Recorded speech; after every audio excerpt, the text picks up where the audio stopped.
in right field. Well struck. Marte back. Gone! And just like that, the Brewers have tied it up. The 20-year-old knocks it out of the park the opposite way. And that's well struck right field. Taylor back at the wall, looking out of here. Chourio's done it again, and we're tied at 3. He swings and drives one out towards right center. Taylor back, and it's gone. Mitchell, a 2-run homer, and the Brewers have the lead. It's 5-3, and this place has come unglued. That's what it sounded like yesterday on ESPN. The Brewers stay alive in the postseason. T-Bone was dancing on their grave, and then boom, they end up finding a way to win with Alex and T-Bone on BK. Jackson Chourio is what the Cardinals needed Jordan Walker to become. That's it. That's the difference between where the Brewers are today and where the Cardinals find themselves. And where the Brewers are is still alive in the postseason. They're the last team that was able to force a Game 3, the only one this year in the wild card round. Dude, I love what they've done with the wild card round. I know T-Bone hates it, but I really actually like this round, the way that it is put together. What I don't like is that these series almost never go to 3 games. Like, never. It's almost like that 6 teams not that good. Yeah, well, that's true. We've seen that an awful lot. But Jackson Chourio yesterday, 2 home runs, was the story of the game, has been one of the stories of the postseason, was one of the stories of the year. He's not going to end up finishing top 2 in the National League Rookie of the Year because of how terrible he was to start out the season. But, Alex, you look at what he was and what he now is, it's kind of the Jordan Walker storyline in a lot of ways. He was a consensus top 10 prospect over the last couple of years. Jordan Walker was top 5 heading into 2023. Jordan Walker was 20 years old in Double-A in 2022. He had a 900 OPS. Jackson Chourio, 19 years old in Double-A last year, 800 OPS. Walker went to the Fall League, ended up with a 925 OPS down there. Chourio went to the Venezuelan Winter League, had a 985 OPS down there.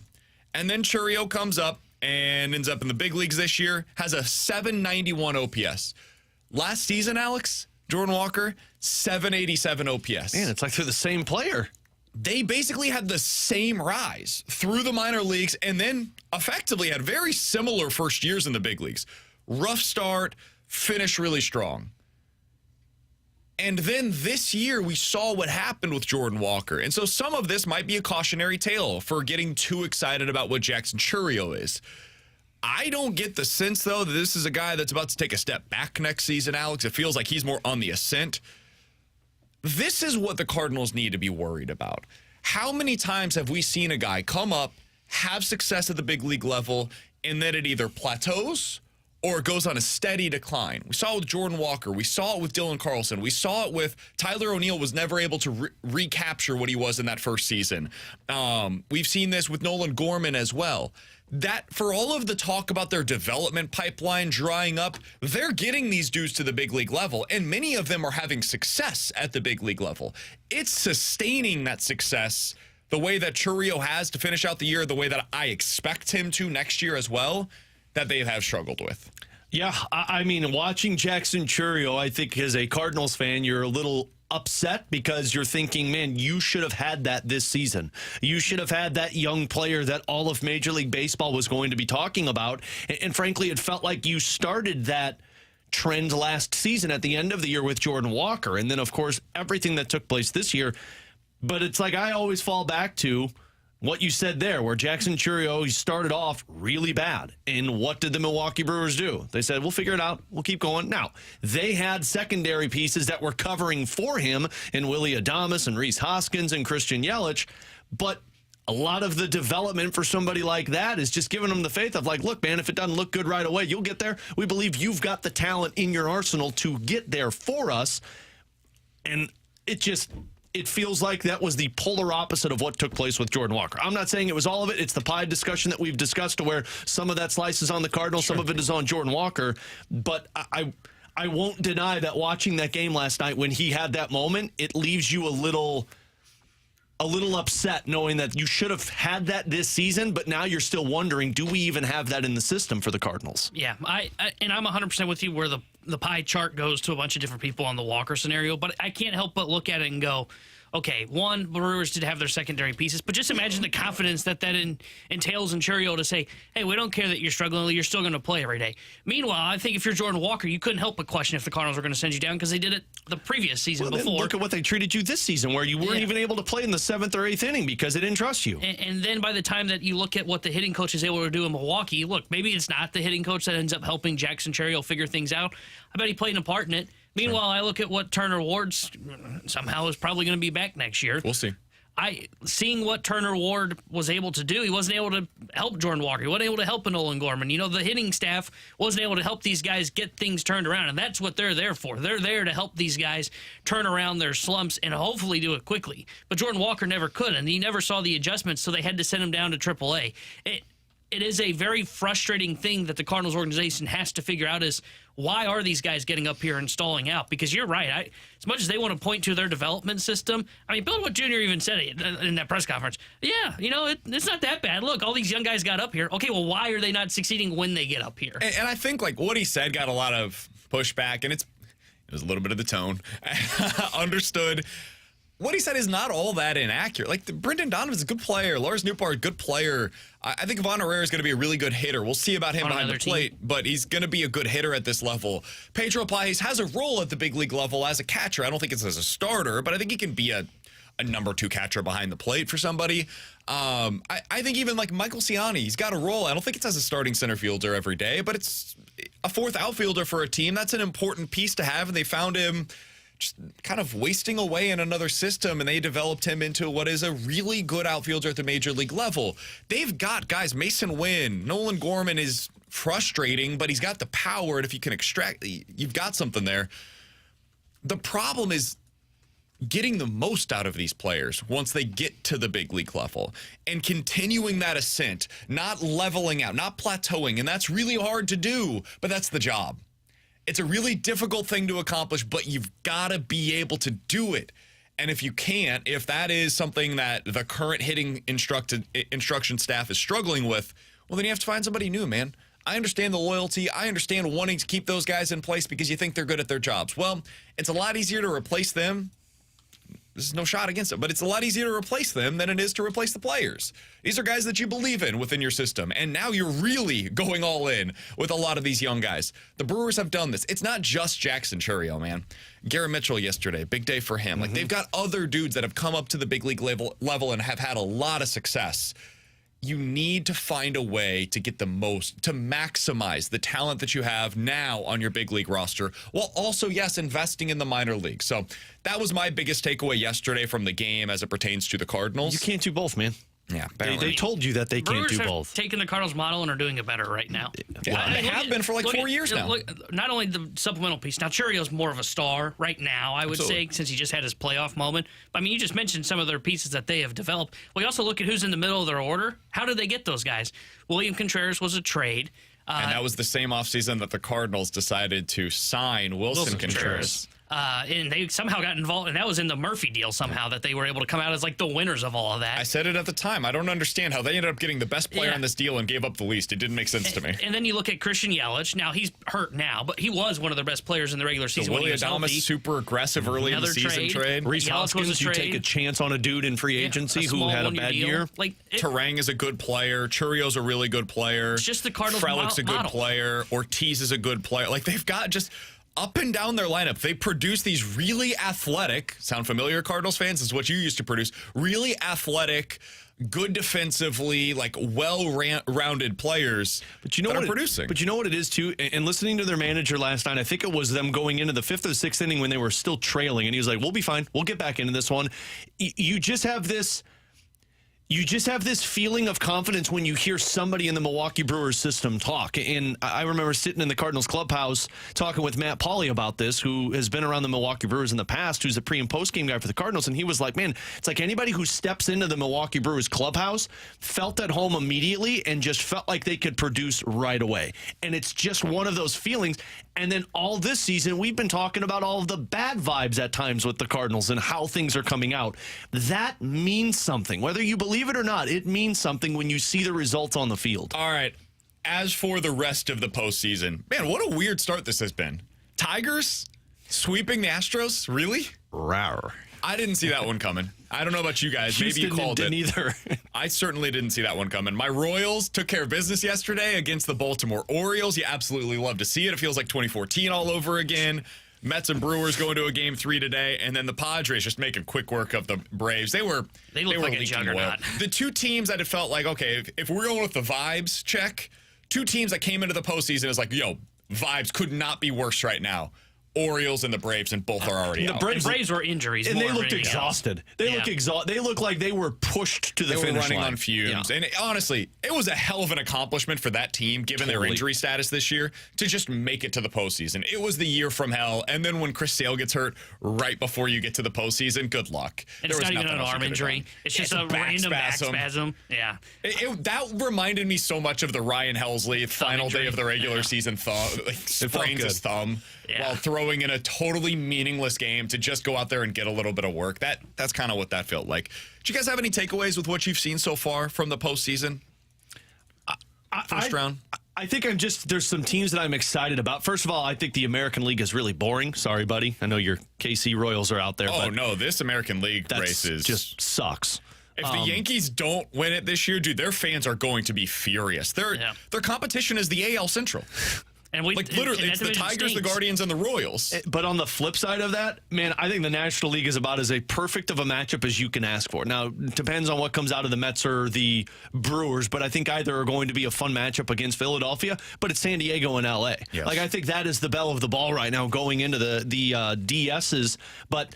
And I think the Padres are definitively the better team. I do, too. The Padres are going to have to figure out what they're going to do with Shohei Ohtani, and if they can figure out how to handle that. He's not going to pitch. Oh, well, I figured, but offensively and him on the base paths, but it just feels like you've got a lot of big moments so far because it's not the juggernaut teams going to the next round. You got a lot of unknown teams, and it feels like you're going to set up for the next wave of Major League Baseball with this postseason. It feels very open. Now, I do love the Padres-Dodgers matchup. I mean, amazing. You couldn't ask for a better DS series because it's going to be so star-studded. I think two other takeaways for me. One is the Baltimore Orioles and their failure. That team should have pushed at the deadline. That was the worst trade deadline I saw. This Major League deadline. We said it at the time. The Eloy thing that people were like, wow, they got it. Wasn't he in the minors? He was in the minors by the end of the year. He sucked. And I think so was Trevor Rogers. He was not good. He was not productive. I think Rogers was in the minors as well, and they acquired him. And they were like, oh, Trevor Rogers to help our rotation. It's like, yeah, your best addition was Zach Eflin. Meanwhile, Tanner Scott goes over to San Diego and was fine. He helped them. Yeah. He was a nice piece. Sir Anthony Dominguez, nice piece to add. But they needed a Jack Flaherty. This year's version of Jack Flaherty. They had him, man. I know. Last year they traded for that Jack Flaherty. Unfortunately, they needed this year's Jack Flaherty, and the Dodgers are banking big on him. And that was them to me were the latest reminder of when you have all of these prospects, you shouldn't do the classic, well, we should hold on to all of them and it'll work out. No, you should capitalize on that, move some of them, and be willing to say, hey, this is our 3-year window. Baltimore denied that this was their 3-year window, and it just cost them a season. So that was one of my takeaways. And the other one was the Detroit Tigers are the worst thing for baseball to be winning in the playoffs.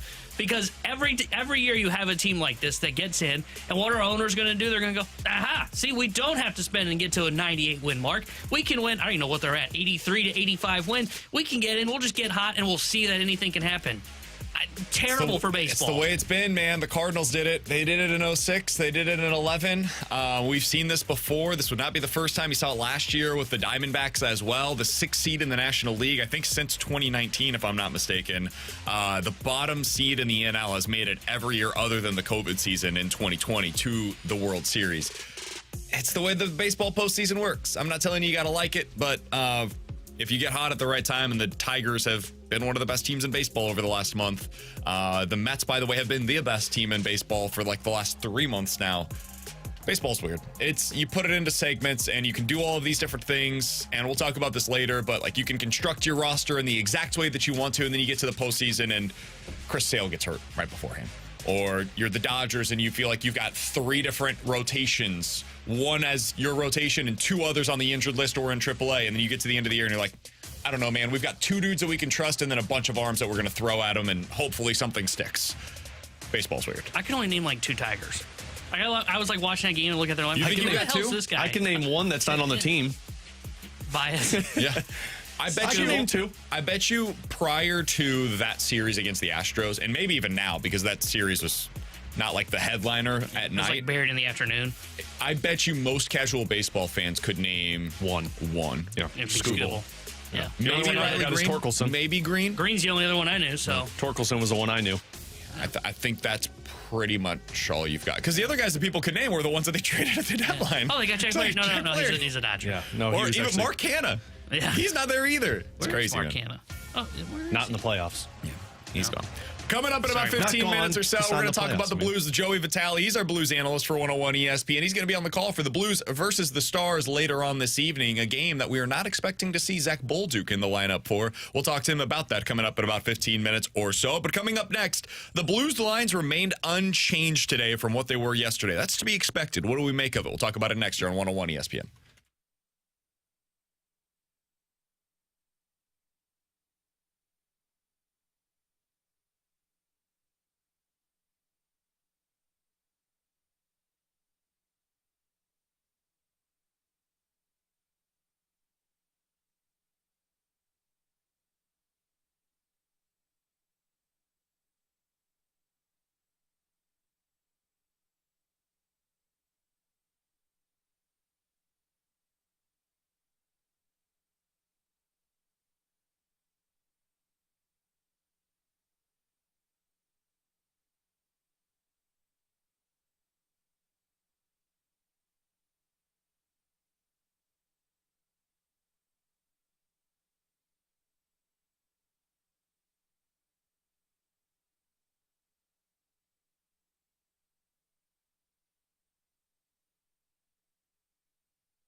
All right, so the Blues had their morning skate just a little bit ago. They sent out the lines, and Alex, they were basically the same as they were yesterday. There was one change. It was on the power play. Broberg is now quarterbacking the second unit. I find that interesting. We'll talk about that here in just a minute. But we got put in our place by Jamie Rivers in the open for the fast lane yesterday. He said, I love that they're fans of the Blues, but let's relax It was a little bit. Tony. He took a little bit of a BK tone, but it's Very fine. Tony. I understand. And he certainly has experience with this in a way that we do not. We have not been a part of NHL training camps. That being said, I still find it a little strange. Just a little curious, and I will be interested to hear what Drew Bannister has to say later on today after when he's asked about these lines. Holloway, Thomas, Neighbors, if you didn't see it yesterday, is your top line today, and that is expected to be the top line later on this evening for the Blues versus the Stars, a game that you'll hear right here in your home of the Blues 101 ESPN. Holloway, Thomas, Neighbors. Second line, Texier, Booch, Kyrou. Third line is Joseph, Shin, and Kapanen. And then the fourth line, Toropchenko, Faksa, and Walker. Now, this is a team that has been lacking chemistry so far throughout preseason. It is a team that has Zach Bolduc, who's trying to get his sea legs underneath him as he prepares for his first full NHL season. I would have assumed that they would want to get him as many opportunities in the top six as humanly possible in this preseason. And they're opting against that for this game against the Stars. Now, they can get him in on Saturday, and we'll see what he looks like in that one. But Alex, what do you make of this, the way that they're playing this thing out with Bolduc out of the lineup tonight and Kapanen in, Texier, Holloway up? It's just odd to me because you look at it originally and you're like, oh, okay, they must not be happy with Bolduc, and they move him down. And from what Jamie said yesterday, and again, Jamie's done this, but Jamie's saying that, Bolduc, they know what they've got in Bolduc, and they got to see a couple of other guys that they're not pleased with. Totally understandable. But Holloway and Texier got the promotion for St. Louis. And Bannister said yesterday that both Holloway and Texier, they earned the right to move up into the top 6 for how they've performed in the preseason. So that's not so much of, we want to see what we've got here. It's more of, hey, these guys earn an opportunity to move up in the lineup because they've been playing great in preseason on the 3rd and 4th line for us. And then Thomas stays where he's at. Booch stays where he's at. Neighbor stays where he's at. The only guy that moved down is Jordan Kyrou. And frankly, I think a lot of people, me included, look at that and say, yeah, because it makes sense. Kyrou and Booch might be a better pair for you. The only other guy that's in this lineup that you're like, okay, he needs to go out there and prove himself if he wants a spot on this roster is Kasperi Kapanen. So, and I think we're all on the same page. Like, Kapanen, doesn't matter if he's on this roster. He's an extra forward. But if Bolduc's going to be in that spot, well, that goes against what Doug Armstrong said, to where if Bolduc's making this roster, he's a top 6 winger. And if he's not, he's going to be playing in the minor leagues. So let's stick with that Kapanen thing for just a second, because I find that to be one that I maybe take a little exception with. What do you need to learn about Kapanen? What do we not know about Kapanen that we are expecting to in this game? This is different to me than Holloway, Texier, even Joseph or Foxa or any of the young players that we're trying, like if Dvorsky was in the same spot. It's so different to me. Man, we've seen what Kapanen can do. We've seen what Kapanen can do with these players on the current roster. He's not some young guy that's trying to make his way on the roster. Kapanen's a guy that's trying to hold his NHL job at this point in his career. And I respect him for it, and he very well may be like the 14th forward on the team as Brandon Saad is working his way back after he and his wife welcome their child into this world. But like, he's very likely going to be heading back down to the AHL whenever it is that Brandon Saad is back on the roster. That's probably going to be the way that it works. And that's fine. There's nothing wrong with that. But what do you learn about Kapanen in this game? That's what I'm a little confused by is, aren't these, if you listen to coaches, they will tell you every rep is important. And it feels like they're just punting on an opportunity for Bolduc unless this signifies that they are actually a little concerned that Bolduc isn't ready for the NHL level, which would also be understandable and would be in line with what they've said, where if he's not ready, they're not going to rush him. They want him to get the opportunities that are necessary in the AHL if that's what he needs. That's cool. But if they're going to bring him to the opening night roster, I feel like this is a game that I would want to see him out there. Let's do the roster math real quick, because Joey and I talked about this on Tuesday, and Joey strongly believes that they're going to carry 8 defensemen. I do as well. That means you can carry 13 forwards. And if Saad's going to start off on the bereavement list where he's not with the team, and maybe Sundqvist is on the injured list, all right. Paternity list. Or paternity, thank you.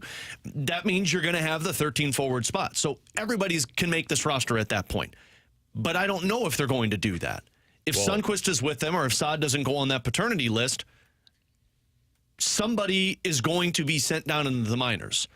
And it just feels like that competition is Kapanen and Walker. If they like Zach Bolduc, that would at least somewhat explain why they're putting Kapanen in that spot. If you do already feel like, hey, Bolduc's played there, we know he can play there, let's see if Kapanen has anything there. Because Walker played the third-line center position Tuesday night. You saw some of that. He got a promotion. I'd say that's the upper hand. But I fall in line with you on the Kapanen of, you know what Kapanen is. He played in your top 6 last season, and there wasn't production. He played in your top 9. There wasn't production. He was a fine fourth liner for you, but you've got 4 other guys that can play that spot, maybe 5 other guys that can play that spot. Again, it just all seems very confusing. And if you're going to use he's going to play on Saturday, I don't know if that's a positive for Zach Bolduc, because Saturday's lineup is not expected to be NHL heavy.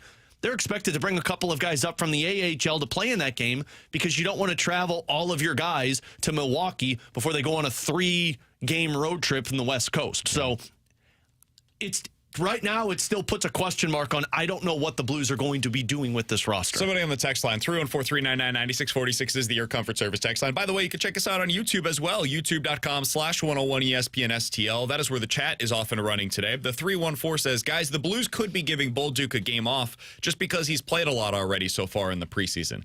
Played three. I could buy that if he wasn't a guy that's played basically the same number of games as all of these other forwards.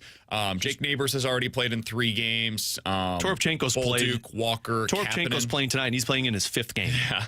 And Kapanen is the one that's a 1-for-1, what we're talking about here. He has also played in 3 games. They've basically had the same time on ice so far as well.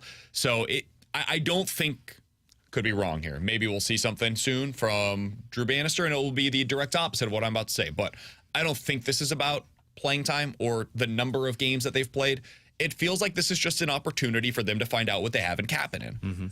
And my retort to that is very simple. I think you know what you have in Kasperi Kapanen, and it is a 13th or 14th forward on an NHL roster, or a guy that goes up and down between here and Springfield throughout the season.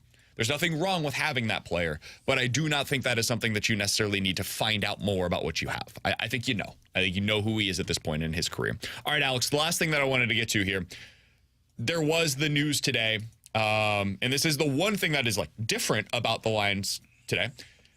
On the power play, it is Broberg that is quarterbacking the second unit. What do you think of that? I think that's going to be probably their next option for their second power play unit. I didn't think Perunovic had the greatest game Tuesday once again. I thought Tyler Tucker kind of impressed more in that game. And if Scott Perunovic doesn't make this roster, you've got somebody who's going to have to play that second power play unit. And Drew Bannister said, I think it was prior to Tuesday's game, when he was asked about the power play units, and he said, look, we could filter a couple of guys through there. He mentioned Broberg's name, said, we'd like to see what that looks like. He mentioned Ryan Suter's name, who's played the power play in the past. He mentioned Colton Parayko's name again.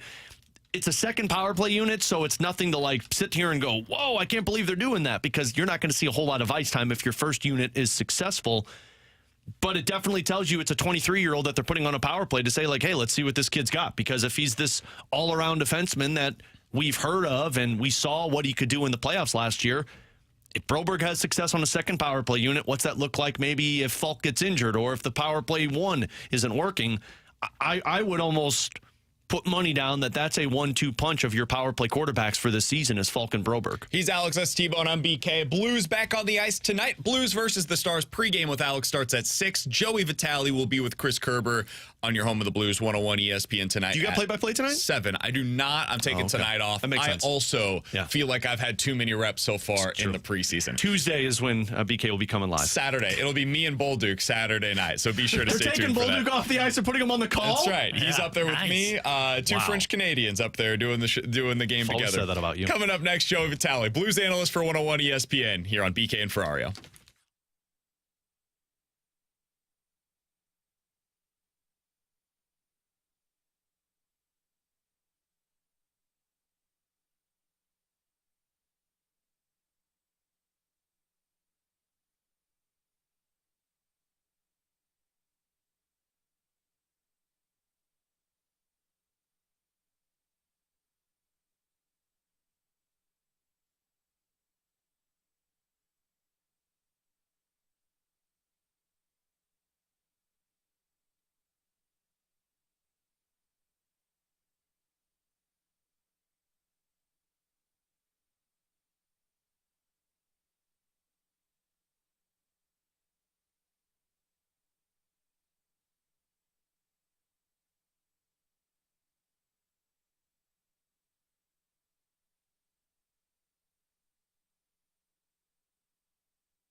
Terry Hendricks here, Thursday Sports Center update driven by Johnny Londoff Chevrolet and Johnny Londoff Autoplex. Blues back in action tonight as they take on the Dallas Stars. We'll have pregame coverage starting at 6 o'clock with Alex Ferrario and Joey Vitale. Then Joey will join Chris Kerber for Puck Drop at 7. And Joey joins us next here on BK and Ferrario. The Sports Center update is driven by Johnny Londoff Chevrolet and Johnny Londoff Autoplex. See them at londoff.com. Chevy, together we drive. Are you kidding me?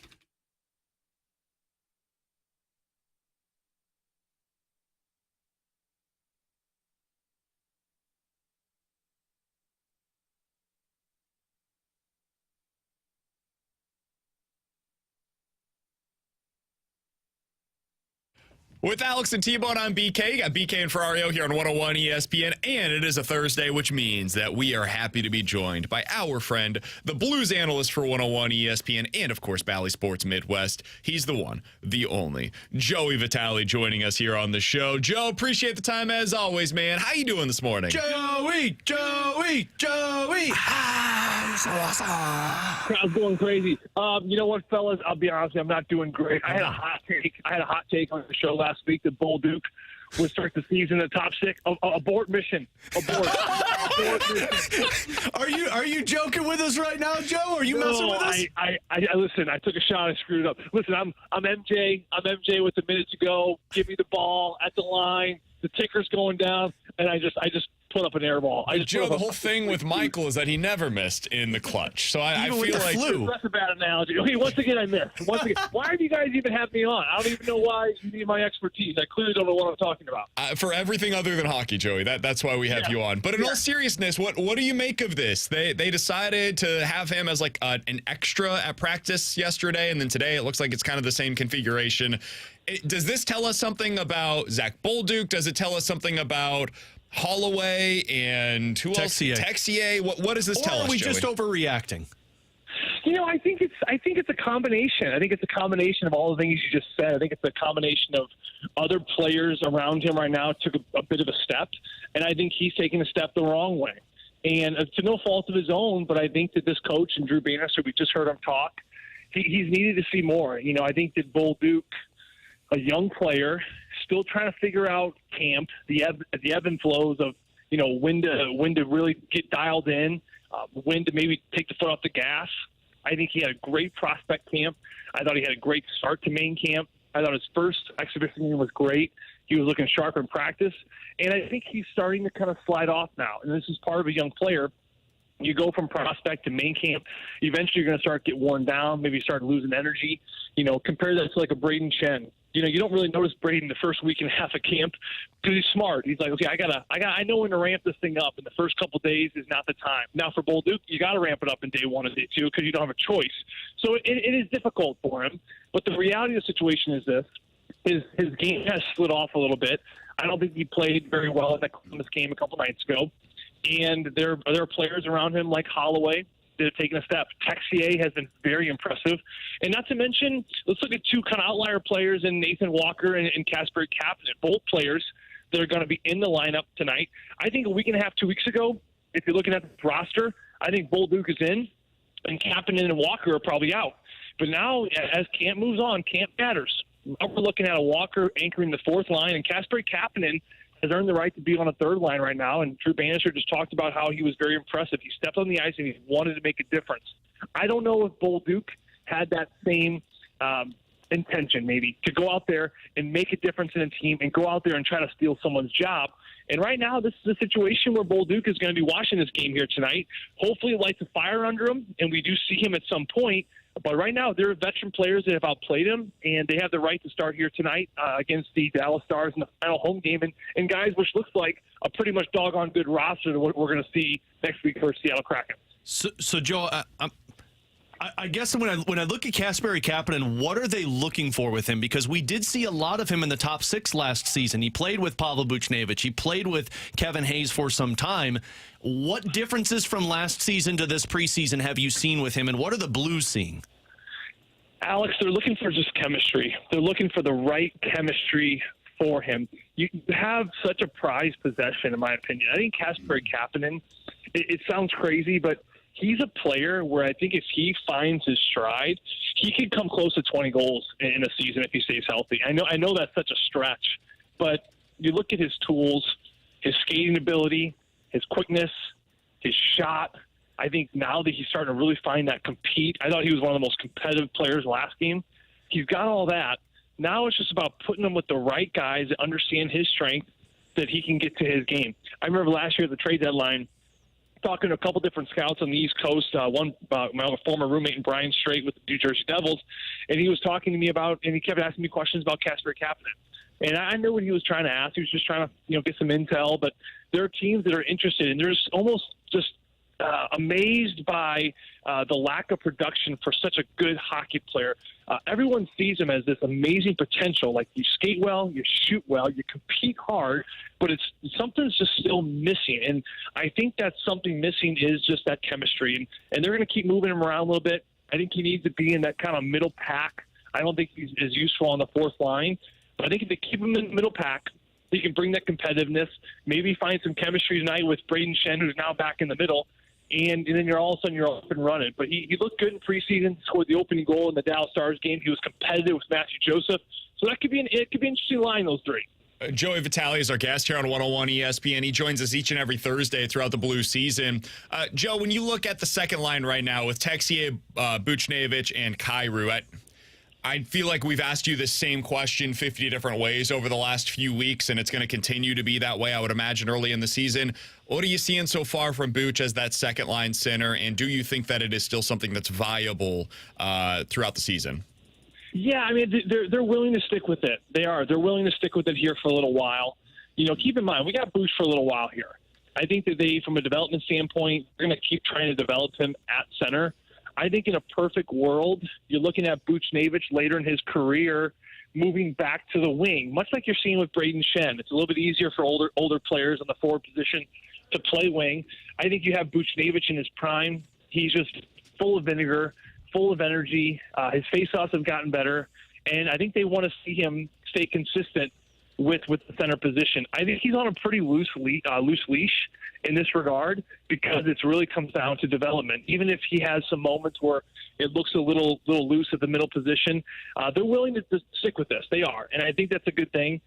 So for him in the middle here tonight, it's a very interesting line. I didn't think Buchnevich and Bolduc looked all that good together, but this kind of trio it's kind of fascinating to me, because especially because you look at Texier, who I've been super impressed with in camp, his long reach. Buch has never played without Texier. Kyrou, I think, to get him away from the Thomas line a little bit, I did not think they played very well the other day. Again, preseason, but still, I think they're starting to lack something. So I think they'll put Texier on his left, and now throwing Kyrou on his right. He's got speed, he's got size, and you're hoping that, again, you're looking for chemistry. Three new guys kind of playing together, all in kind of random positions, but maybe a spark will come tonight to give Drew Bannister a little bit of a decision that these three guys can go pretty good together. Joe, final one for me. We talked on Tuesday a little bit about Perunovich's play and how Tucker felt like he may have kind of outplayed him in that game against the Columbus Blue Jackets. And then today we're seeing Philip Broberg get second power play unit times. What'd you see with that? Well, I tell you what, it's interesting, the whole defensive situation, because we're up there watching the morning skate.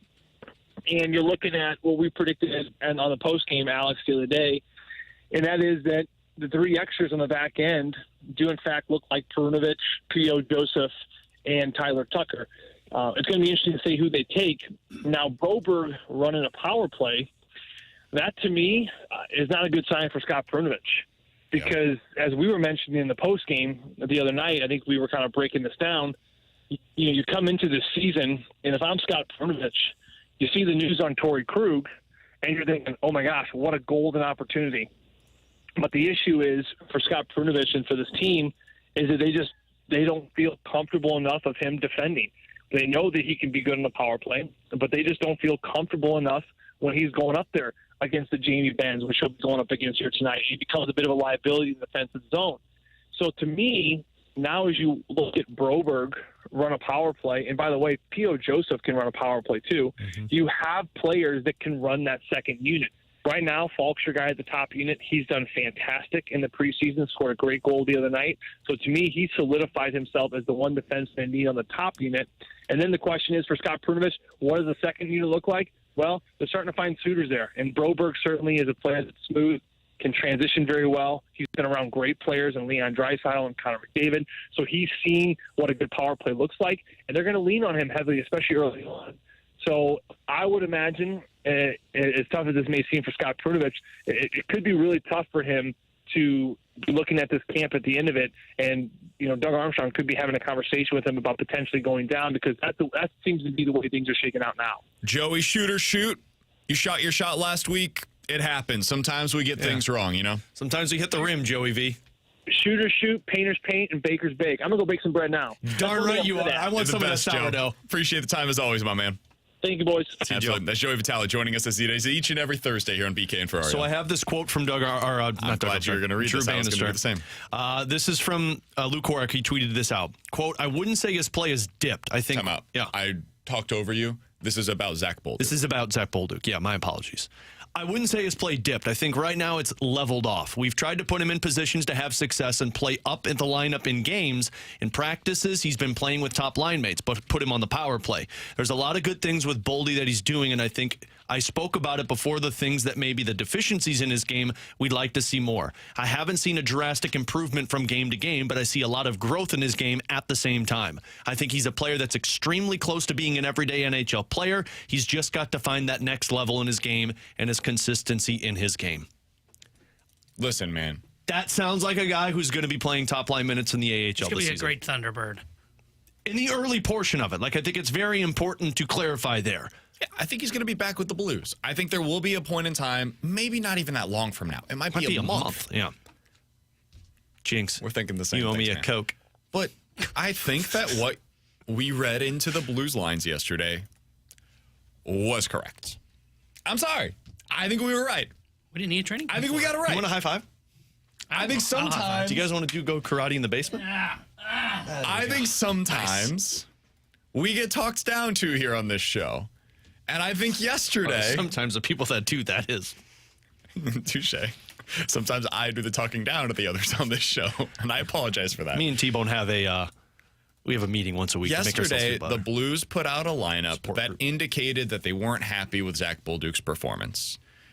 And after the practice, it wasn't asked about, and today it was. And what the answers suggested is that they weren't thrilled with Zach Bolduc's performance. And they were happier with some of the other guys. And so they pushed up Holloway and Texier, and they decided, you know what? We know what Kapanen is. Yeah. This was not a let's find out what Kapanen is. This is a we know what Kapanen is. And he's not going to make some of these mistakes, and he's going to fill this spot in our lineup until we get Brandon Saad back into the lineup. And when Brandon Saad gets back into the lineup, he's going to be on that third line for us.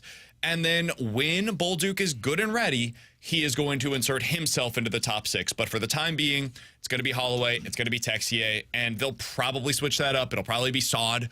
Texier will drop down to that third line again, and then we'll see what happens from there. But I think we had the right read on this, and this is not me patting us up. It is. Well, totally this is me patting us on the back. We had the right read yesterday, and I think the Blues are going to be sending down Zach Bolduc. This is the line that just gets me now that I read it again. I haven't seen a drastic improvement from game to game. I see a lot of growth in his game at the same time. I think he's a player that's extremely close to being an everyday NHL player. He's just got to find that next level in his game and his consistency in his game. And where do you do that? In the American Hockey League. He's Alex's T-Bone on BK. Questions and Answers is next.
314-399-9646 is the Air Comfort Service X line for questions and answers. This one comes from the 314. Alex, what would the Blues do if, God forbid, and knock on wood, do whatever, cross your fingers, whatever you can. Not even before the season starts. Come on, guys. If something were to happen to Robert Thomas this year. Right. Yeah, go check out what that top 10 pick's going to look like, because if you lose him for significant time, nobody's like defensively, Booch can play that spot. Offensively, you're not replacing a potential 100-point player. Roddick Fox would have to be your top line center, and I'm not kidding. No way. Would everybody move up? Doing it? Booch moves up. Shen's your second line center. Would be number one center. Fox is at your third spot. You need to calm down over there with this sarcasm towards Radek Foxa. No, I was being serious. I know that maybe it sounded. It was tone. In those matchups, Booch would do those. I mean, Booch is good defensively. Mm-hmm. I agree. You literally said on the penalty kill that he is one of the best in the history. I think Booch is an amazing defender on the wing. We'd never amazing defender on the wing. No, that's true. You would never. It would have to be Shen and Booch on the top line with neighbors. Yeah. And then it would be Foxa moving up to the second line. And then, honestly, you're probably going to be testing out, or you're going to amplify and expedite Dalibor Dvorsky getting to the NHL. And he can't be a top line No, center, but you're bringing him to the second line center spot or the third line center spot. Robert Thomas is the most indispensable player on the 2024 Blues. Yeah. And I don't think there's a close second. I would say Colton Parayko is. See, man, I would say it's a tie for first. We just talked about this. Nobody can replace what Robert Thomas Who's playing 25 minutes a night against the other team's top pair? At least Justin Falk can. I'm with you. I think you're in the same. I would say it's a tied for first with those two, because if you lose, think Justin Falk is the equivalent defensively to whatever the second line center on this team is right now to what you would have as the first line center? Against Nathan McKinnon and yeah, I feel better about that. I feel better defensively. I don't think you're going to like that at the end of the season. I definitely agree. That's why I would say it's a tie for first. I wouldn't say that it's not close to Robert Thomas. I think both are at the top of that list. I think, and we had this conversation a couple of weeks ago. I think you can, quote unquote, survive if you lost Parayko. I think Bennington's third. If you lost Bennington, I think you can survive in that scenario. To me, there is no. Thomas goes down with an injury. You're right. You should just start looking at who the top 10 picks are, because you're not going to be able to survive that injury. There's a kid from Sweden that looks pretty good, but I'm not talking about that right now. Well, that would be great. Steen loves this. That's true. He'll be that's here. Your pick. He'll be here no matter what. From the 636, guys, which Major League Baseball team do you think that the Cardinals should model themselves after? Current playoff team. Which Major League Baseball playoff team should the Cardinals model themselves after while maintaining a similar payroll? So, don't the Padres and the Cardinals have the similar payroll? Padres are at $170 million this year, and end of season CBT number is $230, but some of that is like deferred payments, all that stuff. Yeah, they're similar. Cool. Padres. I agree. That's what the Cardinals used to do. We talked about that earlier this week, where they would just wheel and deal and make trades and bring guys in. The Cardinals used to do. Yeah. I think Padres are the answer. Honestly, I'd even hear an argument for the Brewers. Because, as I mentioned in our open, the Brewers have just taken the Cardinals model and done it better, where they develop the complementary pieces and they end up trading for the guys that end up being the stars. I think those are the two teams. I don't know if the Padres are the exact comparison, because most of their guys feel like they've come externally. Like, you look at their pitching staff. Musgrove, trade. Darvish was a signing. Cease, trade. Arise, trade. Machado, big signing. The only one that's, like, really internally grown is, like, Jake Cronenworth and Tatis. Merrill. Oh, and Merrill. Yeah, I forgot about Merrill. But for the most part, all their guys have been trade or signings, which I think it's more Milwaukee is the team that you look to emulate. Yep, I think there's some truth to that. I think it's kind of a blend of those two teams. Like, the aggressive acquisition, honestly, it is Milwaukee.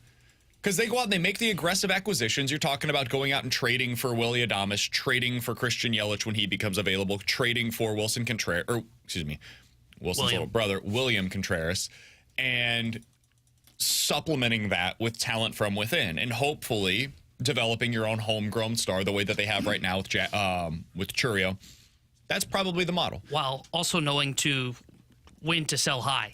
Now, yeah, granted, they were a little early on the hater one, in my opinion. But Burns was the right sell when you move. need to. That, by the way, the equivalent of that would be Helsley this offseason.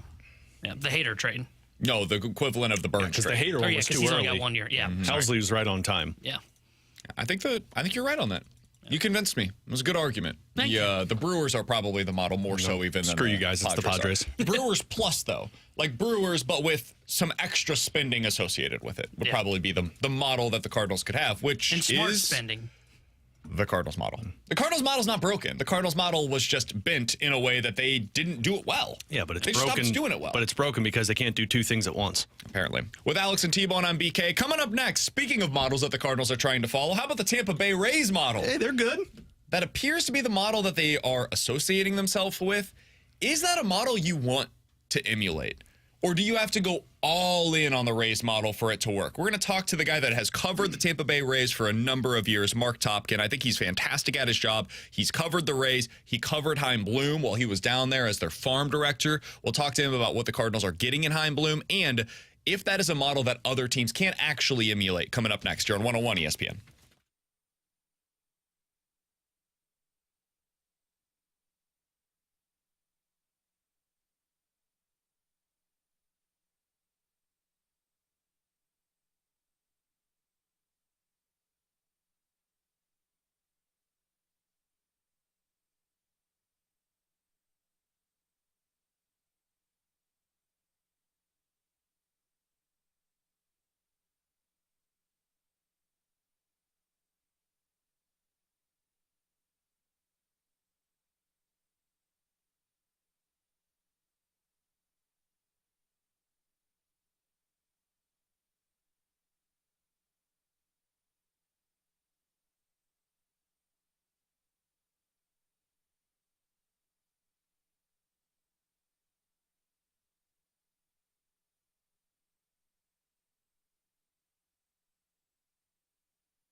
The St. Louis Cardinals earlier this week announced that Chaim Bloom will be taking over as the next president of baseball operations starting this time next year.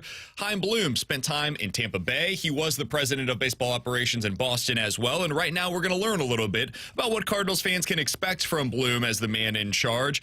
From Marc Topkin, he covers the Rays for the Tampa Bay Times, has done so for a number of years. You can follow him on Twitter at TBTimes_Rays. Follow him over there, and you can hear him right now on 101 ESPN. Mark, we appreciate the time as always, man. Let's start with the obvious. From the 10,000-foot view, what are the Cardinals getting in Chaim Bloom as a baseball guy? They're getting a really smart guy who has had a lot of experience from two different spectrums of the baseball front office world, a small market, little team that could, and a behemoth team that should always be good in the Boston Red Sox. So I think that provides him with a really good perspective, or kind of, guardrails or framework, or however you want to look at it, as to how it works.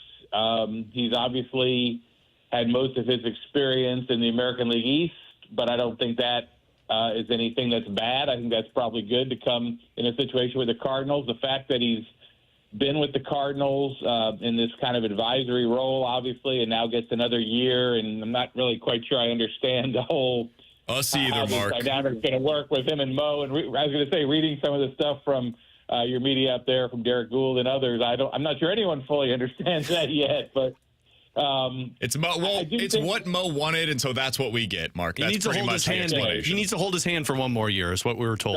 So it's still Mo's world. I gotcha. I do think that Heim, though, his personality is probably good for this mix, because he's not a look at me guy. He's not an attention grabbing guy. And so, someone who was that, this might be a tougher way to, kind of transition into be in charge, right? But I think he'll be good with that. And I don't think it was coincidence that when the Rays played the Cardinals in St. Louis earlier this year, he was not around. I think what I heard from one of the media up there was that he actually was intentionally out scouting in the Dominican during that series, and that he also wasn't around when the Red Sox played the Cardinals this year. So again, just kind of that, low-key personality, doesn't need the spotlight, doesn't want the story to be about him. But as I said, super smart. And the other thing is, worked his way up. He wasn't one of these guys that was just, hey, you're really smart. You saw the movie too. You read the book. Let's make you a GM. He started as an intern. He picked people up at the airport. He got people coffee. He got people lunch when he started with the Rays. And he and Eric Neander, I think Heim started about a year before Eric. And Eric, who is now the Rays president of baseball operations and very well respected throughout the game, et cetera, he started a year later, and they were, I think Eric actually reported to Heim, and that Heim had to get the coffee and Eric had to put the cream in it. But they kind of grew together. The Rays had some weird structures too. They were both at the same level. Then Andrew Friedman left, and Matt Silverman was team president. He took over, and he had Eric and Heim as his deputies, and it seemed like it was kind of a competition. And then Eric got the general manager title, and Heim didn't. So we were trying to figure out what did that mean, but then they kind of split the responsibilities. Heim focused a little more on the minor league side, the player development side, the international side, but I think all of that probably helps prepare him more, right? He has a broader base. And very methodical, and that may be one criticism you hear of him throughout the industry is he, at least when he was here, was very methodical in his thought process, which is not typically a bad thing, but it's also, sometimes you got to make quicker decisions too, right? So I don't think you can fault somebody for being thoughtful and wanting to make sure they're right, but a pretty smart person, a pretty good person, and someone, like I said, who I think's had a great broad landscape of experience from different perspectives to go into the role he's going to go into. It's one of the most storied franchises in the history of baseball with the Cardinals. So, Mark, when we heard about Chaim Bloom being brought on with the Cardinals, it was all about, hey, we need to fix our minor league system. We need to fix how we're approaching these younger players. And then at the press conference, they talked a lot about that. I know that's what he emphasized with the Tampa Bay Rays. How long of a process did that take for Chaim Bloom to start to see the fruits of his labor? Yeah, I don't know that it was a starting point. I think he kind of ascended to some of that when they had a pretty good minor league system going, and you make some tweaks, you adjust as the industry evolves. So it wasn't like he took over when they were at a super low point and had to build it back up as much as kind of continue what they had good here, make it better. I mean, they have no choice here, right? They know they're not going to go out and sign those big money free agents, so they've got to find a way, whether it's back then drafting and developing, and then you make some mistakes in the draft, or you don't hit on some guys, or some guys get hurt or don't develop. So then you got to go out and trade for minor leaguers, trade for younger guys, and let them develop. So that's one thing the Rays did too that I think will probably help him. And I don't know enough about the Cardinals to know if they were strong or weak in any of these areas, but they had to use all the avenues, right? They had to use draft kids that were draft eligible, develop them, both high school and college, knowing on how accelerated you want them to be. They had to use international signings. They were real good there. They obviously have gotten some good players that they've signed internationally. And you had to be able to make smart trades. And that's one thing that I think they currently do really well. And I'm not sure if this is fully true, but according to scouts anyway, I always preface that, they have more pro scouts at the lowest level of pro ball than like any other team. And, Junior Caminero, who's probably their next superstar, they acquired as a player who was only in the Dominican Summer League. That's all his pro experience was, and now 3 years later he's in the big league. So he's been involved in all of that, which, again, I think gives you a pretty broad base. But timeline is sometimes related to money. It's sometimes related to what they have in their system now. I know that, the player development director is retiring, so it'll be an opportunity to bring someone in there that'll probably be quite aligned with Heim's visions as well. We're talking to Marc Topkin here on 101 ESPN. He covers the Tampa Bay Rays for the Tampa Bay Times. Certainly has a lot of experience covering Chaim Bloom while he was down with the Tampa Bay Rays. Mark, one of the things that gets brought up a lot, over the last few years, the Cardinals have been kind of middling as a team. And so it brings up a lot of conversations about, okay, what about their model? Is the way that they are going about things the right way to do it? And many times we get texters that say, well, do what the Rays are doing. That's the model to follow, but do it while spending a bunch of money, right? So, you get all of the good with the Rays, but none of the bad that comes associated where you have to trade all of your stars away. Can you do that?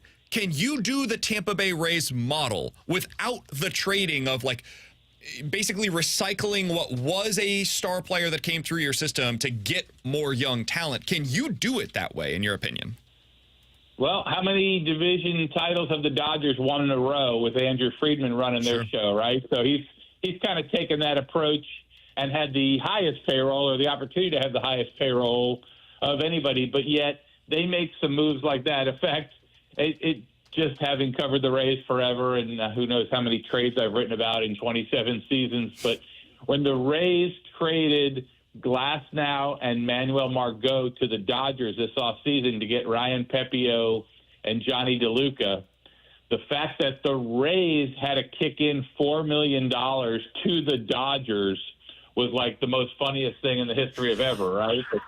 That the Rays had to put money in the deal, but Andrew Friedman and his GM is actually a former Rays pitcher, Brandon Gomes.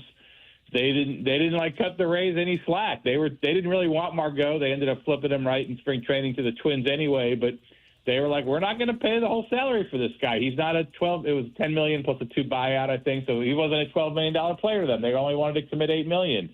The Rays had to kick in the other 4. So just a classic example of the Rays way. And I think Chaim Bloom, he brought some of that to the Red Sox, and he was criticized for that initially. But he was given a tough task there, and I know he got fired, and that usually means you didn't do well. But I think history may prove that Chaim Bloom actually did a pretty good job as the Red Sox reaped the benefits. I think they just had the Player of the Year named by Baseball America.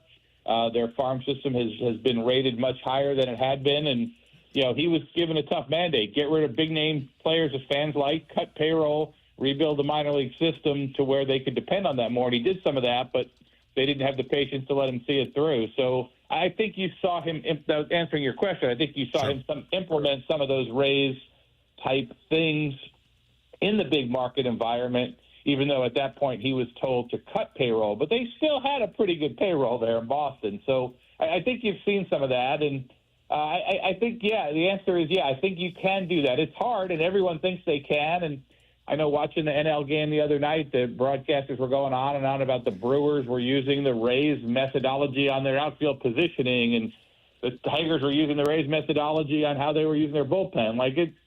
Sometimes it's kind of taken on a little bit more of its own than probably is fair.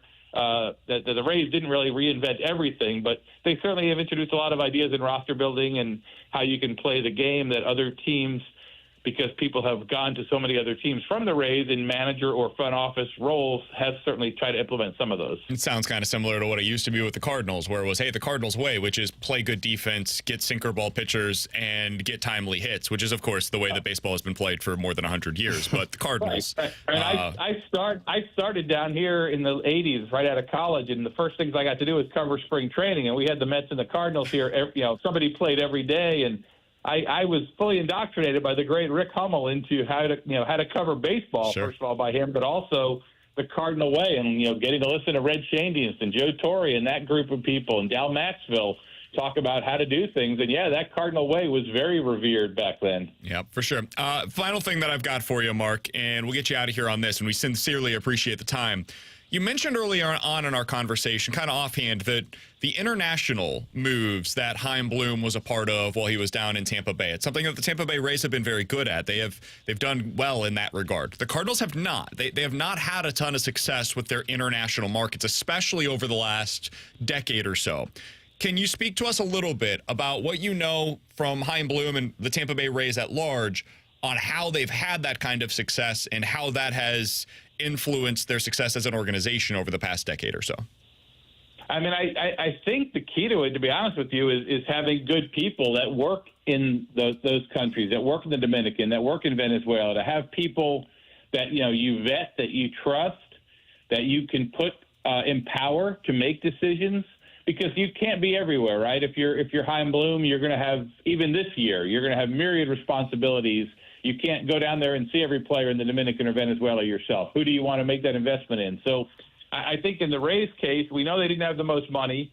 I've been to their complex. They didn't have the most lavish complex. They don't have the most fancy facilities, but they have what they feel is a really good network of people. Their scouts, the part-time scouts, or if they still call them bird dogs, the people that are your connections down there.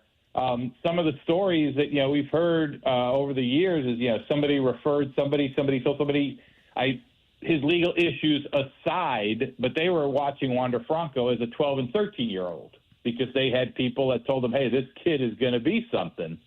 And so those are the type of ways you build a good network in the international side of this, and it's by having good people. And you have to obviously be a judge of good people to have good people work under you, and I think Chaim Bloom is that. Hey, we appreciate the time, Mark. Thanks so much for hopping on with us, giving us a little bit of insight into what the Cardinals are going to be getting in Chaim Bloom and what the Tampa Bay Rays model is that the Cardinals are, at least in some ways, trying to emulate here. Appreciate the time, as always. We'll talk with you again soon, my friend. All right, you got it, guys. Absolutely. That's Marc Topkin, who covers the Tampa Bay Rays, has done that for 20-some-odd years down in Tampa Bay for the Tampa Bay Times. Be sure to follow him on Twitter, @TBTimes_Rays. That last thing that I got there, Alex, was about the international signings. Do you guys know how many international free agents the Cardinals currently have on their Major League roster? It's international guys that they signed via international free agency that are currently on the roster. And I'm not talking Miles Michaelis. I'm not talking like from pro ball. So like on their overseas. Major League roster. Yeah, that they signed. Zero. Zero. Yeah. It's because I think everybody. Do you know how hard that is to accomplish? It's pretty hard. They typically don't spend money in the international market. They've signed some guys. Like they've gone out and we'll see it. I think it's during the winter, if I'm not mistaken, where they'll. But what I mean is they don't spend. There's a cap for everybody. They spend what everybody else spends for the most part. But it's rare that they go after, they throw all of their money into one player. Sure. Like Luis Robert is the one that comes to mind. Oh, absolutely. That's what I mean. They won't go in on that guy. But a lot of the time, you'll see, like, watch the playoffs. And then just, if you see a player that came internationally from Cuba, from the Dominican, from Puerto Rico, whatever it might be, look into the story as to what he signed for. A lot of them signed for like $50,000. Like Carlos Martinez was one of those guys, right? That was a success story for the Cardinals in their international scouting. But when you look at it right now, they have nobody on their big league roster. And that has been, to me, one of the biggest weak points for this organization. Like Randy Rosarena was one of those guys, signed internationally. Adolis Garcia was one of those guys, signed international. You've got to have that as a backbone of your organization, because otherwise you're essentially playing with one hand tied behind your back as a team in terms of player acquisitions. Because look across the league at how many of these teams, Jackson Chourio, like how many of these teams are acquiring players from international free agency as a pipeline to their team. Look at what the Astros are doing, dude. Look up and down their roster at the number of players that came via international free agency. That is something that the Cardinals could absolutely do a better job of. Even in their AAA team right now, if I'm not mistaken, I think they have one guy that was acquired via international free agency. They just don't have a lot of dudes in their system right now that they signed via this specific way. I'll be curious to see if that's something that Chaim Bloom, like when he talks about reinvesting in their minor league system, it might not all be from low A to triple A. It might also include, hey, our Dominican complex. Well, that shows you if he's spending time this season over there paying attention. We've got to get better in that area because that's where players come from. That's where we are going to be able to acquire somebody at the age of 13 that when they're 21 becomes a superstar for us because they've developed basically within our organization, so to speak, for like 6 years. That's something that I think the Cardinals could absolutely do that they currently don't do a particularly good job of. With Alex and T-Bone on BK, I do want to stick on this topic for a little bit. I asked him about emulating what the Rays do down in Tampa, and he mentioned, hey, do you think the Dodgers are doing a good job? I do. I also think there's some differences there, and I want to get into some of those, Alex, coming up next here on 101 ESPN.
With Alex and T-Bone on BK, if you missed any of our conversation with Marc Topkin, he covers the Rays for the Tampa Bay Times, has done so for more than 20 years down there, certainly has a good understanding of what Chaim Bloom is going to bring to the table for the Cardinals. You can check it out on the podcast page after the show today at 101ESPN.com or the free 101 ESPN app. It's all presented by Dobbs Tire and Auto Centers. Alex, I do want to correct one thing that I said in the last segment. I said there are no amateur free agents internationally that are on the Cardinals' current roster. There's one. It's Ivan Herrera. Ivan Herrera is the one. I understand how you missed him, though, because Ollie doesn't like to acknowledge Ivan Herrera. Neither do the Cardinals. Yeah. They prefer him to not be on the Major League roster. Can't throw. That's on me. I will be better. But, yeah, they do have one. They do not have any others that are, like, legit prospect status at the AAA level. You have to go all the way down to, like, AA to really find the first one that is rising through the ranks, and that's Leonardo Bernal. He's a catching prospect down in AA for them right now. So this is an area. They do have some very lower level, like Palm Beach level prospects that are via international free agency. So it's not something they've completely avoided necessarily. They just haven't had a lot of success in developing these guys to the big league level in recent seasons. It's something that the Rays, for example, are very good at. All right. That's part of the Rays model. Another part of what they do is that they essentially recycle their big league players for minor league prospects every offseason. So they'll go out there, and last offseason's a good example of this. Hey, Tyler Glasnow is getting ready to hit free agency, boys. Or Tyler Glasnow, more specifically, is getting ready to be expensive. We're going to trade him now. Now's the time where we trade him. So they traded him to the Dodgers. What'd they get in return? Well, they got Ryan Pepio and a outfielder. They also had Manuel Margot, who was an outfielder that was making real money suddenly, and they decided to trade him in that deal. So they trade their two guys that are veteran big leaguers that are starting to make real money, and they replace them with younger, cheaper options that are cost controlled for years to come. Another way that they go about this is they'll trade like bullpen arms, like Sean Armstrong, for example, for either position players that have club control, Dylan Carlson, or like multiple lower level prospects to get like 3 arms for one and just start that cycle over. And then if one of those arms hits, well, cool, now we've got that guy in our bullpen for the next 4 years, and then we'll start it over again whenever we trade him. It's these trade trees that start to begin where it starts with one player and then it continues to grow from there. You'd say it blossoms like a flower. Yeah. Correct. Kind of like the Eagles, although their flowers are not blooming right now. Yeah. We'll get there. I see what you did there. Thank you. Alex. He didn't get it, but I know. It literally took me like 10 seconds to get there. I'm most disappointed that you didn't get it because it's a great dad joke. I'm actually pissed. It was well done. It was quick, too. Yeah. You got right to it. I'm pissed off that I didn't say it at the beginning. Yeah. Who goes Alex, blossom? the reason I bring this up, okay. Is that something you would want the Cardinals to do? Because there's a lot about the Rays model that's like, hey, man, they really value defense. They value athleticism. They have a great farm system. They invest internationally. All of these things, yeah, any good organization should be doing these. And technology, like they're leading the charge. They'll try stuff. Like the positioning stuff is just they started trying it. It worked, and now other teams are following suit. That's just one example of this. The trading stuff, like the not keeping stars here long term, is that something that you would like to see the Cardinals emulate? No. I mean, I understand what they're doing, and look, they've been competitive. As a fan, it would piss me off if I had a star on my roster, and when it got to the point when that guy was going to get paid, they said, no, let's ship him out and start over again. And maybe it's too outlandish for me to sit here and say that it would upset me, because if the Cardinals become a team that just continues to churn out players that are younger that become stars, and you keep finding these guys and you're like, man, they keep winning, then yeah, it's exciting. But man, if you find a star, and I'll use Tyler Glasnow as an example, and I understand he was injured a lot, but like when you've got that guy, I think it would piss me off if I was a fan if that player was traded away because he was about to make a lot of money. If he was pitching to the level that he was supposed to be, of what you went through the entire grooming process of these players coming up through your system, and you said, let's move on from it because he's about to get paid and we can't do it. I think that would scream cheap, and look at how Cardinals fans are feeling now when things are screaming cheap. That would frustrate the hell out of me. So bigger picture, like if you're competitive, sure, it's going to be exciting. I just think that process is going to upset people time after time after time when you find stars and then ship them out because they're too expensive. Yeah, I would not like the model. I don't like the Rays model, if I'm being honest. I think we overreact to what they have done, and we talk about, well, look at all the success they've had. I think we talked about this in the office a couple days ago, BK, I think they've been to the, what is it? They've been beyond the ALDS once since 2009, and it was the year that they went to the World Series, which happened to be in 2020, the COVID season. If you pull out the 60-game season, the Tampa Bay Rays have not been beyond the ALDS since 2008. So it hasn't worked. And imagine, like in St. Louis, imagine if that was the case here. You would. Wow, imagining it right now. Fans would be People furious. don't like it. Yeah, well, and that's since 2013. Or yeah, sorry, I was talking about Cardinals. The ALCS or NLCS since 2019. Yeah, it's been 5 years. And people are losing their mind about it. There. Yeah, I don't think you can replicate that model. I don't think it's a good model. I think the odds are when you try to trade someone like they do when they've got like 2 years left of arbitration. Like think back when they traded Blake Snell. You know, that guy had just come off of a year in which I think he won Cy Young. Yes. And they trade him. Odds are you're going to lose that trade. Like, just point blank and period, the odds would tell me you're going to lose that trade and you're not going to get the classic, oh, well, we hit on 1 of 4. So look at this. We ended up, it's a wash at minimum. I don't remember what the return was on David Price, but that was another one that was like the dude was just successful, and then all of a sudden it was, let's ship him out. Yeah, to me, it is more likely you're going to lose most of those trades than you're going to hit on them. In return for Blake Snell, by the way, they ended up getting Francisco Mejia, Luis Patino, Cole Wilcox, and Blake Hunt. None of those guys have worked. The biggest name in that, I think, was Mejia at the time, and he was a catching prospect, and he flamed out quickly. Like, odds are you're going to lose all those trades. Not all of them, but you're going to lose most of them, and every now and then you're going to end up hitting on, like, 1 of 1, or maybe you get 2 guys that end up hitting. That's why I don't like the model. I think it's a false model that everybody just associates with, oh, well, they win in the regular season, so it has to be successful. Well, no, they haven't gone far in the playoffs. Odds are they end up losing on some of these trades. Where they end up doing best is they end up signing guys on like low-level deals, like the Glasnow contract extension, where he made like league minimum for a year, and then he made $25 million, but they didn't capitalize when they had him. And I don't think you can do that in St. Louis. I think when I think of Cardinals baseball, the historical aspect of it, and what we just talked about, like 5 years, people are losing their minds if they haven't gotten to an NLCS. When we talk about Cardinals baseball, what do we talk about? We talk about the eras. You know who's attached to that? Stars. Players. Yeah. The Goldie Arenado era has come to an end. We talk about it. You had the Pujols era prior to that. You kind of had the in-between with the Yachty, Waino, and Holiday era. You had prior to that, the Mark McGwire era, then the Gibbs, the Lou Brock. You also had Roland and Edmonds in there. Exactly. Like, it just continues to go back, and it's just But really, players, what you eras. remember is individual players that were here for a really long time. So like the early 2000s. The people that spent their entire career with one team. Or at least a decade, right? Like Albert was here for a decade. Yeah. You remember the early 2000s. Yes, you also had Roland. You also had Edmonds. But you had Albert. And then you look at the 2010s. Dude, you had Waino and Yachty. That's what the 2010s are remembered for. Yes, there was also Matt Carpenter, and there was also Matt Holliday. And all these guys had great Cardinals careers. But you had Yachty and you had Waino, and those are the guys that people connect with. So somebody on the text line brought up 314-399-9646 is the Air Comfort Service text line. Guys, winning is more important than keeping aging fan favorites. I think that that is a false choice, first of all. I don't think you necessarily have to choose between one of the two. And I do agree there is a point in time in which you have to cut bait. Yep. I think they were 1 year late on Waino. I think this is the correct offseason to part ways, even if they weren't going with the cost-cutting measures with Paul Goldschmidt. There does come a point in time when that is 100% necessary. But I think the Cardinals are right when they say we need stars. And I think what the Rays do is it means you lack a connection with the team. There is no, it's not the same passing down of generations when you have a team that operates this way. It is very cold and calculated. And there's not a player that you can attach yourself to, or maybe more importantly, that your kids can attach themselves to. Like, you can't go to the games and buy a jersey and think 5 years from now that jersey is going to be something that I can still wear to the games, and that guy's going to be somebody that I see down on the field, right? That is different with the way that they operate, and I don't think that the Cardinals should aspire to operate that way. I don't, and frankly, I don't think they need to. Agreed. I think that you can run a really well-run organization by doing a lot of the things that the Rays do well. Hey, have the pitching lab.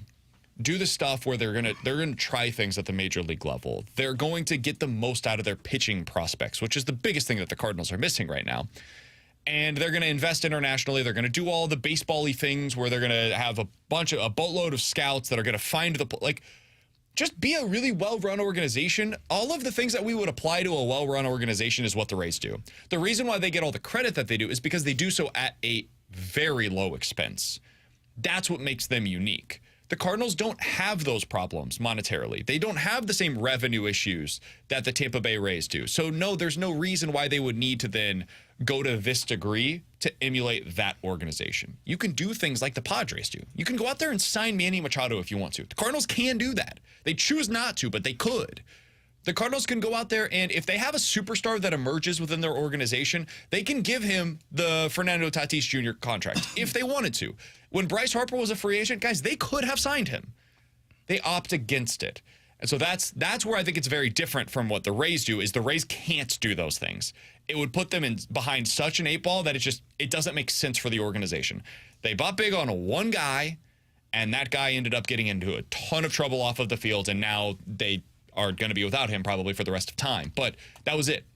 They will potentially sign some of these young guys to cheap, lower-level deals whenever they get into the league, and then they'll probably trade them by the time that they start making any kind of real money. That's something I'm not interested in the Cardinals doing. They've only kept, tried to keep 2 guys long-term. Evan Longoria. Yeah, Longoria was the other one I was going to bring up. Franco was the one, and then, of course, it didn't work out. I thought for sure Randy Rosarang was going to be one of them. Because they had Randy Kiermaier there?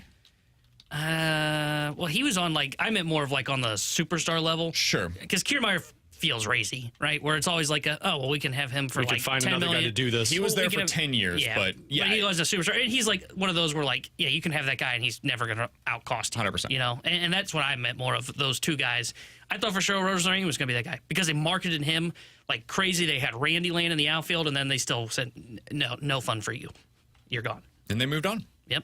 Because just like that. That's the way they operate, man. James Shields moved on. David Price They're moved on. They're going to move, it might be at the deadline next year if they're not good. They're going to trade Shane McClanahan pretty soon. Oh, yeah. I looked at that David Price deal because I brought it up. The big piece they got back in it was Willy Adames, and then they traded Willy Adames, who I know he didn't work out with Tampa, but they flipped him immediately. And when did they do it? When they had somebody that was ready to replace him. That was cheaper, younger, and more cost controlled. That's the way they operate. That's not fun for a fan base. And you can sit here and say all you want that winning is fun, but if you can't attach yourself to a player because you know in 5 years that player is going to be traded away, that's not exciting. I hope they have a jersey exchange system at that ballpark. Dude, it's tough. Fan experience. Send that over to DeWitt the Third. And this is the way they have to operate. And so if I'm a Rays fan, I want you to continue operating this way. Yeah, because you're winning.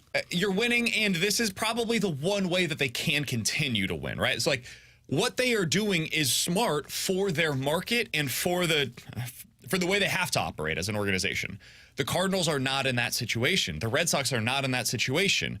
So my hope is Heimblum will come in, and he will do some of the very smart things that the Rays do. He will incorporate some of those things within their minor leagues. He will incorporate some of that within the major, all of that, right, internationally. But he will also then remember, okay, this is not Tampa. We do not have to cost cut.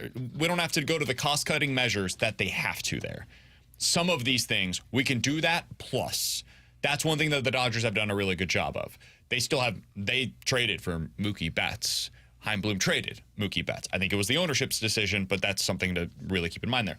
The Dodgers signed Shohei Ohtani this offseason. Why? Because it's smart. Because that guy's amazing. I was reading yesterday some of Heimblum's old writing from the early 2000s on Baseball Prospectus. He used to write for Baseball Prospectus. You can find this stuff online very easily. Just search Heimblum Baseball Prospectus.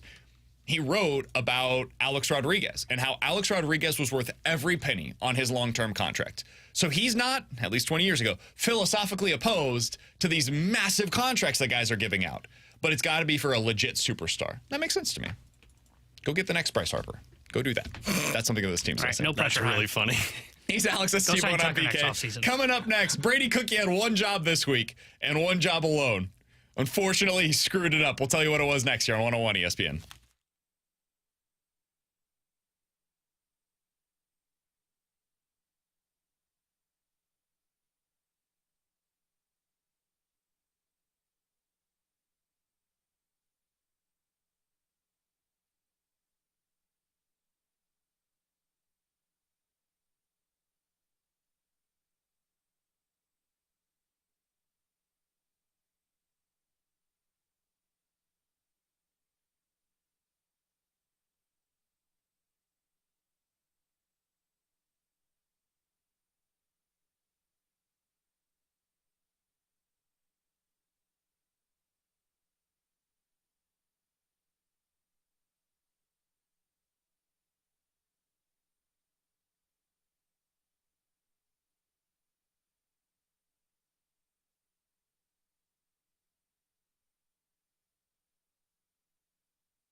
Terry Hendricks here with a Sports Center update driven by Johnny Londoff Chevrolet and Johnny Londoff Autoplex. Blues back in action tonight as they take on the Dallas Stars in preseason action.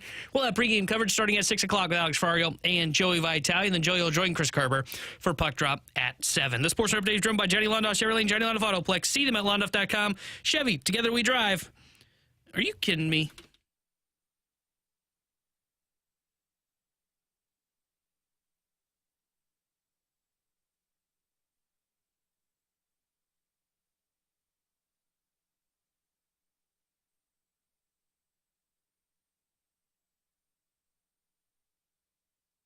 Alex, there are just certain teams, certain fan bases that you don't insult.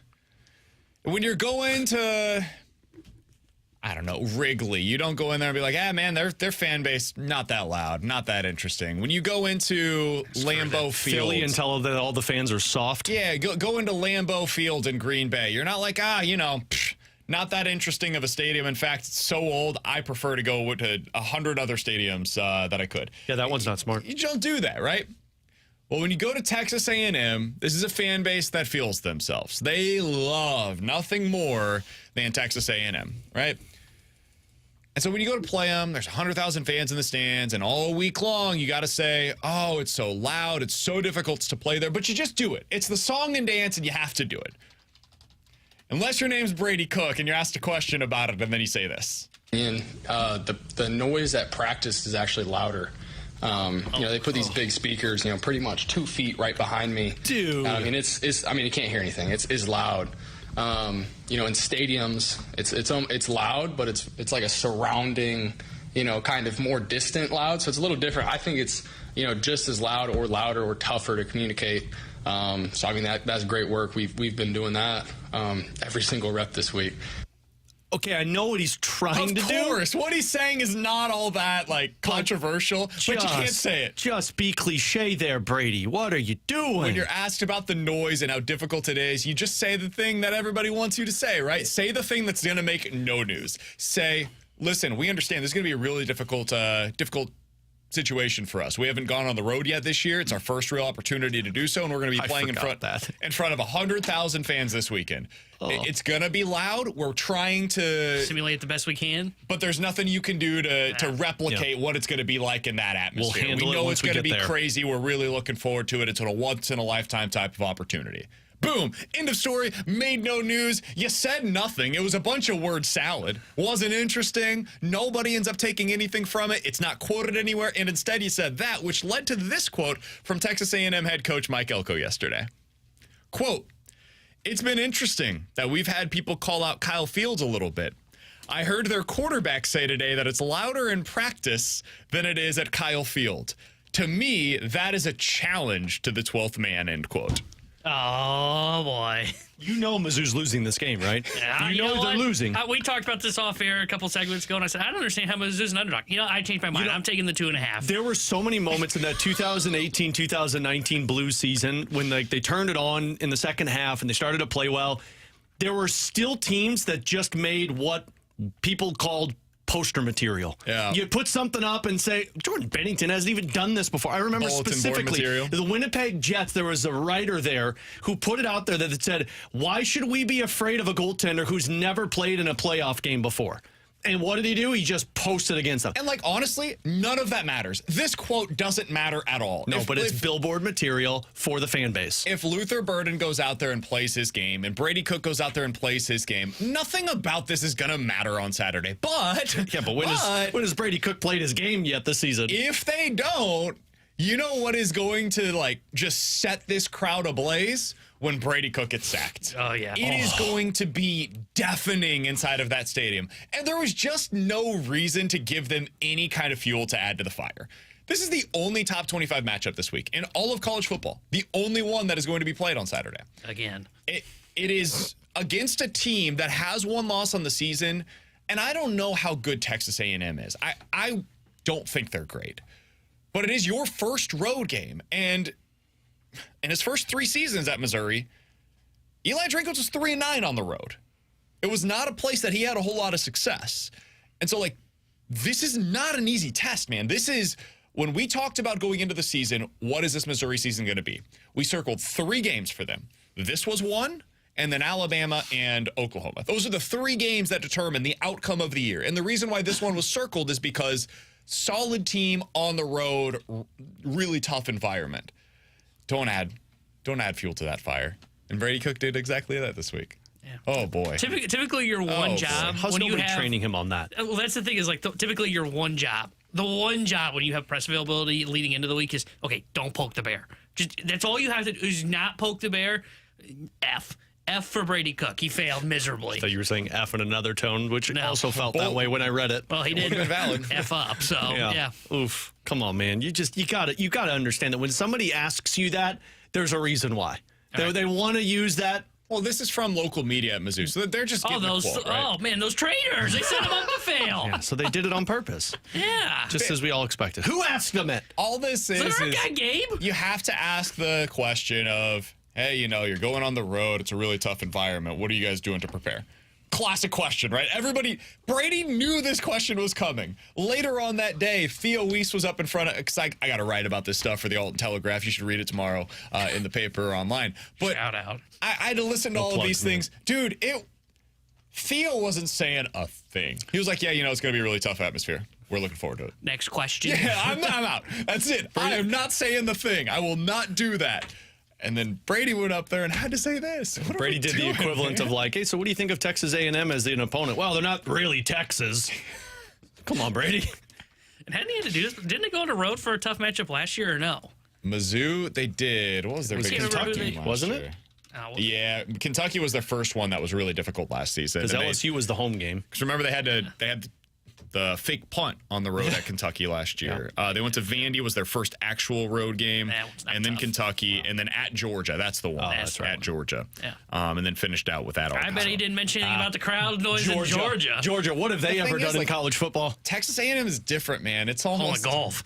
It's almost like a cult that follows Texas A&M. Like it's an interesting atmosphere out there. Well, there's one thing I wouldn't be doing. I wouldn't be pissing off a Colt before I go play them in football. No, for when sure. I'm an undefeated team. Yikes. And I haven't really set the world on fire so far this season as a quarterback. No, you're 100% correct in that regard. Last time people pissed off a Colt, things didn't go well. A&M minus 2.5. Take it. I would, yeah. The 3-point play. I find that line to be real tricky, man. Real tricky. I think Mizzou's better. It's down to 2 now. No, it opened at 2. It's up to 2.5. I'll take that as I think Mizzou is the better team in this game. I would take them, but it's on the road. That changes everything. It really does. Yeah, they're going to be louder now. Yeah. How many posters do we see that say, hey, Brady, is this louder than that radio behind you?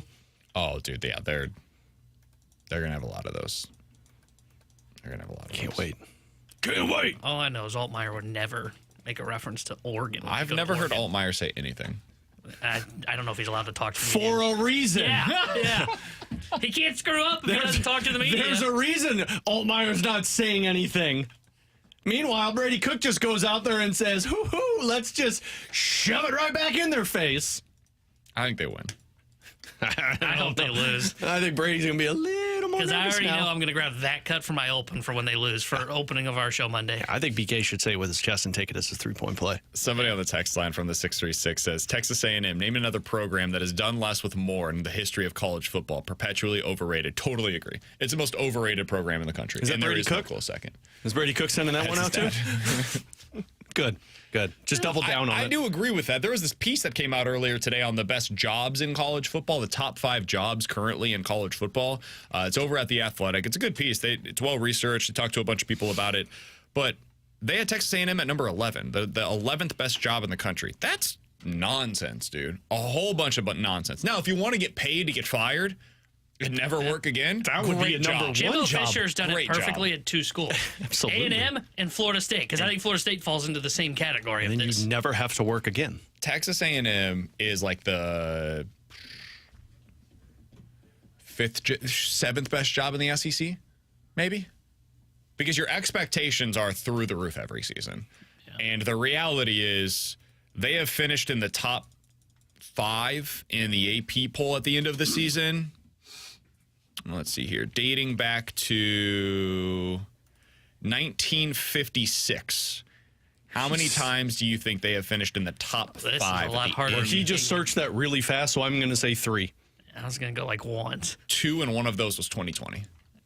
Which was not real. Which was a fake season. So basically, in a full season, they finished once in the top 20, and it was the Johnny Manziel season. So good luck. Mizzou's by 20. Coming up next, the last time you jump said that, here you on lost. 101 ESPN. They won.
With Alex and T-Bone, I'm BK. So, Alex, I would imagine if you go to some kind of a court hearing, you probably show up in your best suit, your best tie, everything that you can, right? Am I a juror or am I on trial? You're on trial. Oh, yeah. I'm totally dressing up. Totally dressing up. You're in Oklahoma.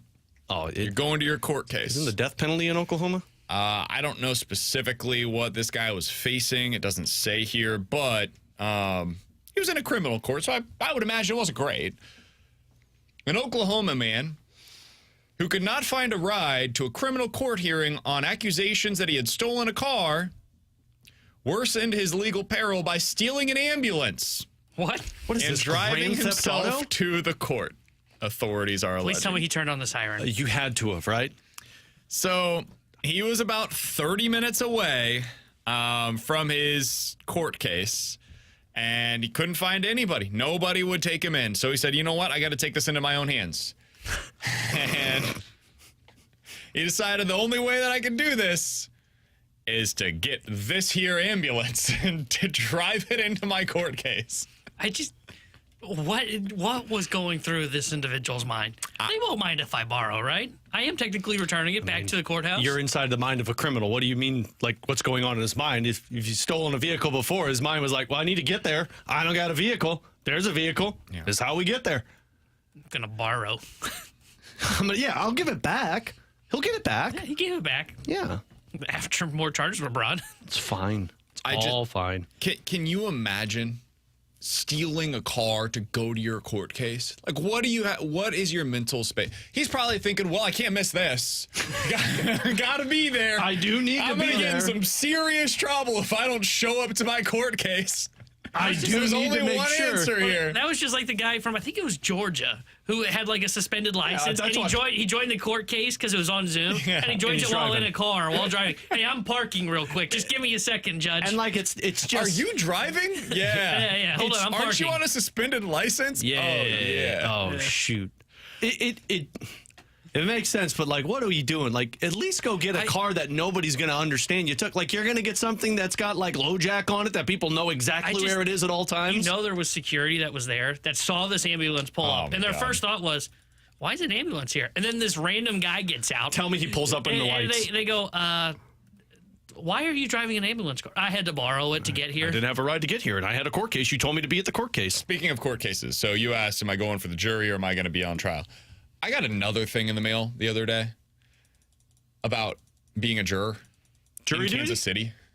What? For the second time. Oh, and you since moving back here.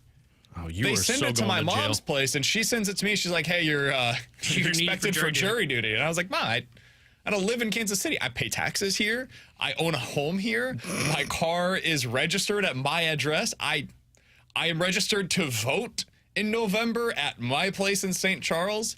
And yet last time I sent in a little mail-in thing, and I said, "Hey, I don't live in Kansas City. I don't really know exactly what you want me to do here." And so they got me taken off of the list. They just sent it back this week. It didn't take you off the list, apparently. Apparently, they just pushed it up 3 months. Don't you go to jail if you skip jury duty? Yes, that's the problem. I don't know what to do here. Tebow, So we should make an anonymous call.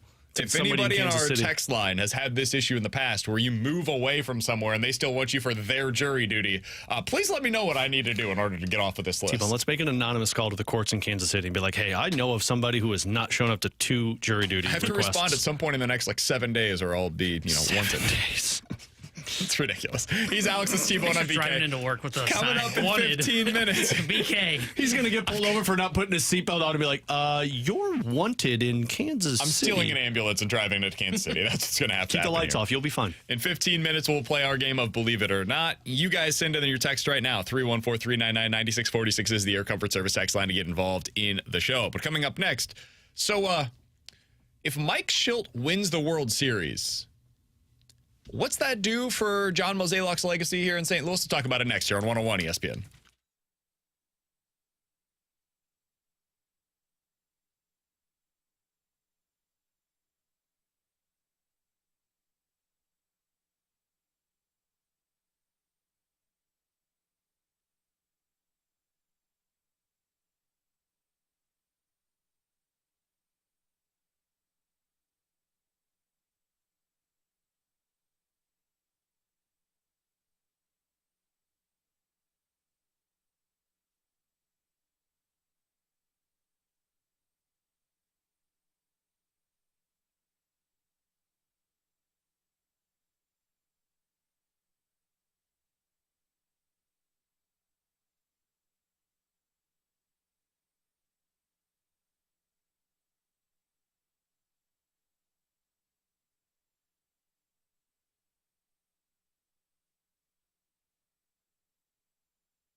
Darno, it's popped up, it's playable, careful. Both go at it, it's caught by Higashioka, the game's over. And the Padres win it. They will meet the Dodgers in the division series. Padres sweep that series against the Atlanta Braves. That audio courtesy of ESPN with Alex and T-Bone on BK. Mike Shildt is advancing to the NLDS. The Padres will take on the LA Dodgers in what is honestly probably the most hyped series of the postseason, regardless of what happens from here. This is as good as it's going to get. Question that I had, my buddy asked me this yesterday, Alex. I'm curious to hear your guys' response. If Mike Shildt and the fighting Padres advance, what does this mean? If he wins a World Series, what does that mean for Mo's legacy? Does it change at all the way that Cardinals fans will view that decision? I know everybody already hates it, but if he goes on to win a World Series elsewhere, what does that do? Absolutely, it changes it for the worse. I don't know if it makes it significantly worse for Mo, but it adds on to it. It's just throwing 15 more logs onto that fire, because if you get rid of a guy who was coming off of a successful season and he was fired for philosophical differences and nobody ever really figured out what those philosophical differences were, there was no added information. There was in a press conference after the press conference of why the philosophical differences took place. And then he goes on and has success in, 2 years with the San Diego Padres and wins a World Series? That does not look... 1 year. Yeah, 1 year, sorry. It does not look good for John Mozeliak. For John Mozeliak, that is just going to add on to the fact of, look, you were great in the early portion, things fell off, you fired a manager who went on to be a World Series champion, or even gets to a World Series. Meanwhile, your team plummeted into a spot where they had to rebuild. Yeah, that's going to tarnish a lot for John Mozeliak. Yeah, I think it certainly hurts the case against John Mozeliak because of what you said. There was no clear reason as to why Mike Shildt was fired. But I think the thing that hurts him more is just the fact that the Cardinals entered a rebuild, or a refresh, as they called Febreze. it. But I think that's the biggest thing that is hurting the end of the Mo era and kind of his resume / his legacy. He's going to leave in the organization. I know he said, I feel like I'm going to leave the organization in good hands and I'm going to leave it in a good spot. I don't know how you could look at it and say you're leaving it in a good spot, because they are in this refresh, rebuild, whatever you want to call it. The moment they enter that, you know what that is? That's a failure from a front office. And that's the thing that is the biggest kind of damning impact from the Mozeliak era is, sure, he had his success early on, and I'm not trying to take that away from him. To me, it gets wiped out from the fact that he had to be the guy that oversaw them entering a rebuild. Yeah, and I think it's associated to what I'm about to say. I think the legacy thing for Mo, to me, is more associated with Jordan Walker and Nolan Gorman and Brendan Dott, that core group of players that's currently, really, it's Walker, Wynn, and Gorman.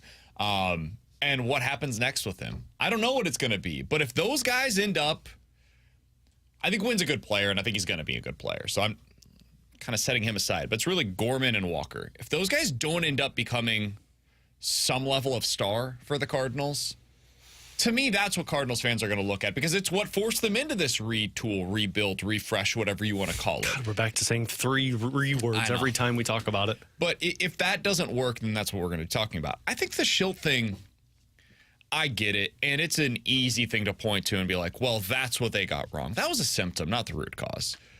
Shildt was, at the time, this was reported publicly, he was talking about how the Cardinals were kind of losing their way. It's like, man, why is Chris Carpenter working for the Angels? Why is he not working for us? Why are our minor league systems not producing the players that they once did? Why are we not going out there and acquiring a big-time shortstop this offseason, for example?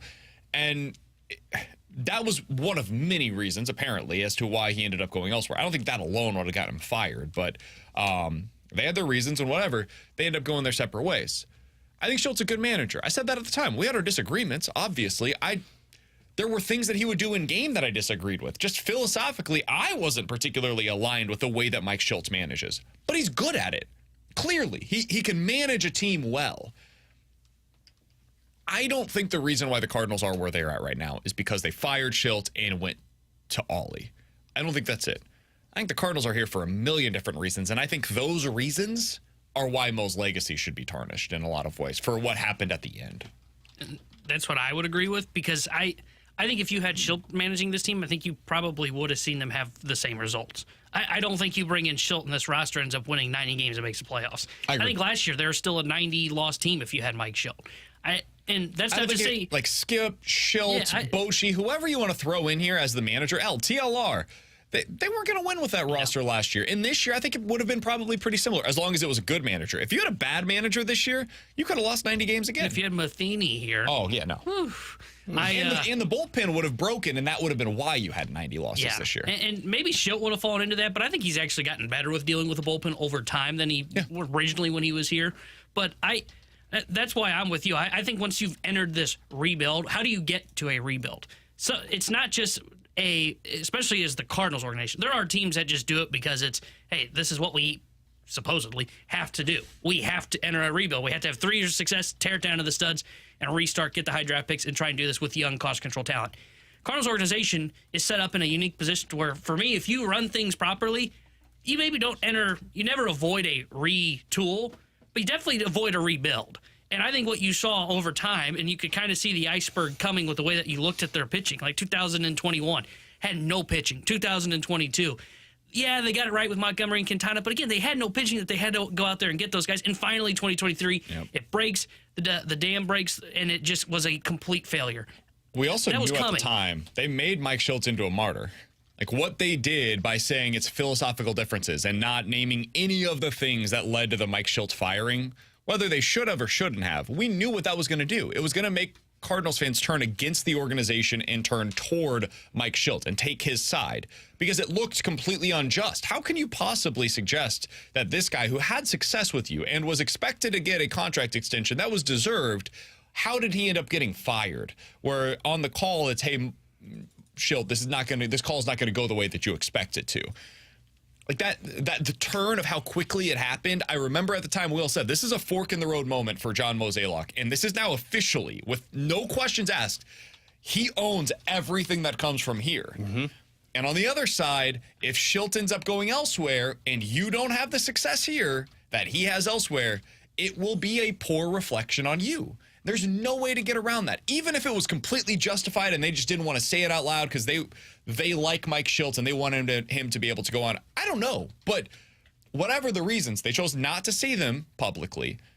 And it ended up with our text line right now is basically, I hope Mike Shildt goes on to win a World Series. I want him to have that opportunity. I want him to win because it would once again shove it where the sun don't shine for the Cardinals, and they earned that because of the way that they treated a lifer in the Cardinals organization. They did that. I think a lot of this, too, is tied to the frustration with Oli Marmol and kind of how things have gone. Because I think it's tied to Mo. It's tied to Mo, but Marmol is tied to Mo. Goes back to Mo, man. Totally, but I think a lot of people have gotten to the point where they're frustrated with Oli of certain roster decisions of what's taken place with some of these younger players. So much of that is tied to Mo. I get it, but I think maybe I'm wrong here. I think most of the things that people dislike about Oli are a reflection of Mo. I 100% agree with that. And I think Oli was never going to get a fair shake here because of the way he was hired and because he was very clearly a hand-picked manager by John Mozeliak, which was also the case by Mike Shildt, too, by the way. He was Mo's guy that was put onto the coaching staff with Matheny to have a Mo guy on the coaching staff. Let's keep that in mind, but neither here nor there. When he handpicked Oli, I think we all knew at the time, this dude better win. Otherwise, he's not going to be given the chance with this fan base, right or wrong, because he's a reflection of what John Mozeliak is. Yeah. So people just view him as a mouthpiece. How many times have we seen on our text line, he's a puppet? Yeah. We know it's not true, but it doesn't matter. I've heard Mo writes the lineup card from the text line. We have heard that an awful lot. I think, though, it's gotten worse, too, because of the usage of guys like Jordan Walker and Ivan Herrera and Nolan Gorman.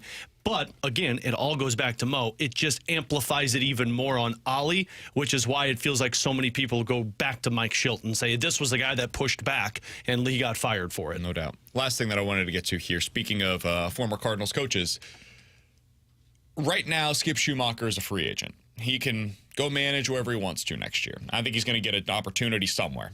Maybe he takes a year off and then waits for the best job to go open up, right? But as you look at the playoff bracket right now, there's only 2 jobs currently available. Cincinnati's one. He's been connected to that job, and the other is Chicago. Please, Skip, I beg of you, please do not take that job. He's been connected to that job, and that's more the White Sox. He does not want that job. I do think there's a couple of jobs that could come open this offseason for teams that are still playing today.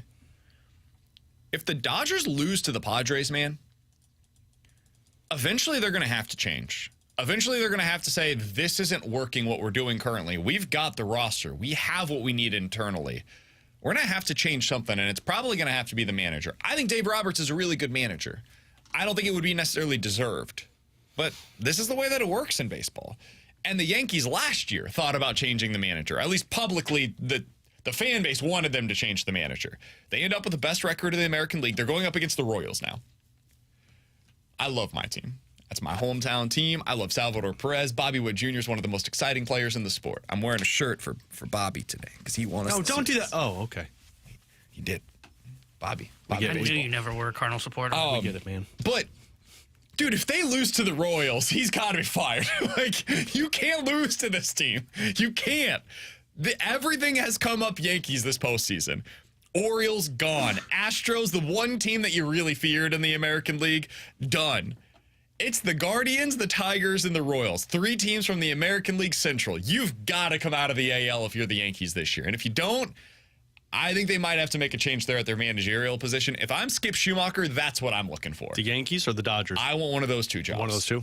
I want to be managing either with the Yankees or the Dodgers because I can win there. Yeah. I can win a World Series if one. I think if I'm him, like the Yankees, of course, is very. Dodgers is ideal. Yeah, Dodgers would be the number 1 priority for me. 1, he played for the Dodgers, but 2, like when you've got Shohei Ohtani and Mookie Betts, and you know that Shohei Ohtani is going to be pitching for you next season, if I'm Skip, that's my best opportunity to win a World Series right away. Yeah. If I'm him, I wouldn't go to the Yankees. I don't know if they can win a World Series. I don't think they've got the pitching.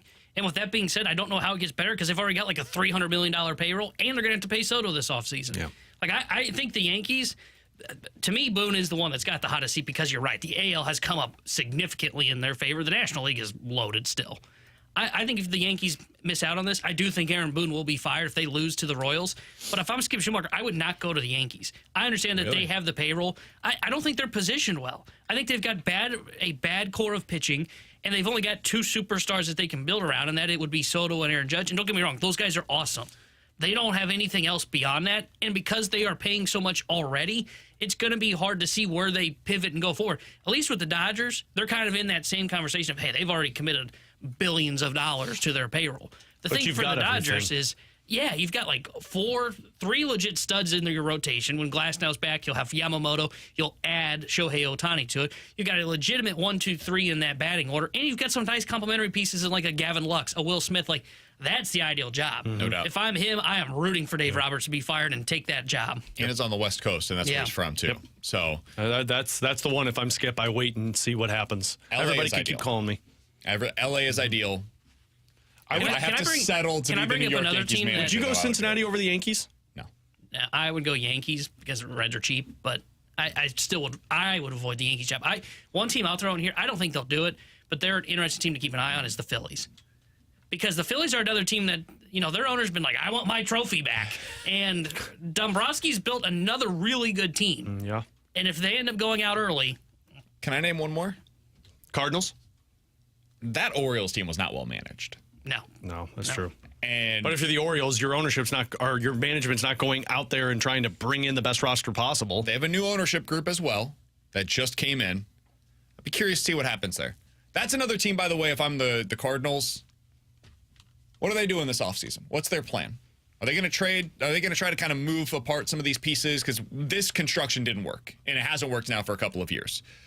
Sonny Gray for one of their younger guys? You're trending toward where the Blue Jays ended up. You're going to have to really push.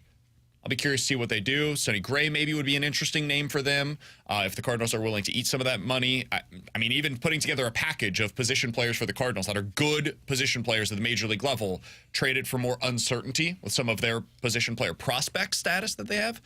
That might be a team to target. Keep in mind as we're thinking about what the Cardinals are going to do this offseason. But for Skip, Orioles would be another interesting position as another interesting opportunity if it becomes open. Coming up next, believe it or not, here on 101 ESPN.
right, boys. Here we go.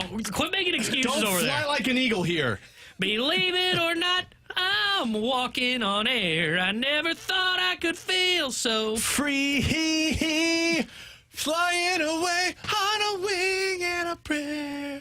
Who could it be? Believe it or not, it's just me. 314-399-9646 is the Air That song Comfort right Service there. text line for Believe It or Not. Still due to That's why I say I'm an artist on my Tinder bio. stupid bird thing. I'm in a band. I In a need to band. find Tanner's Tinder profile.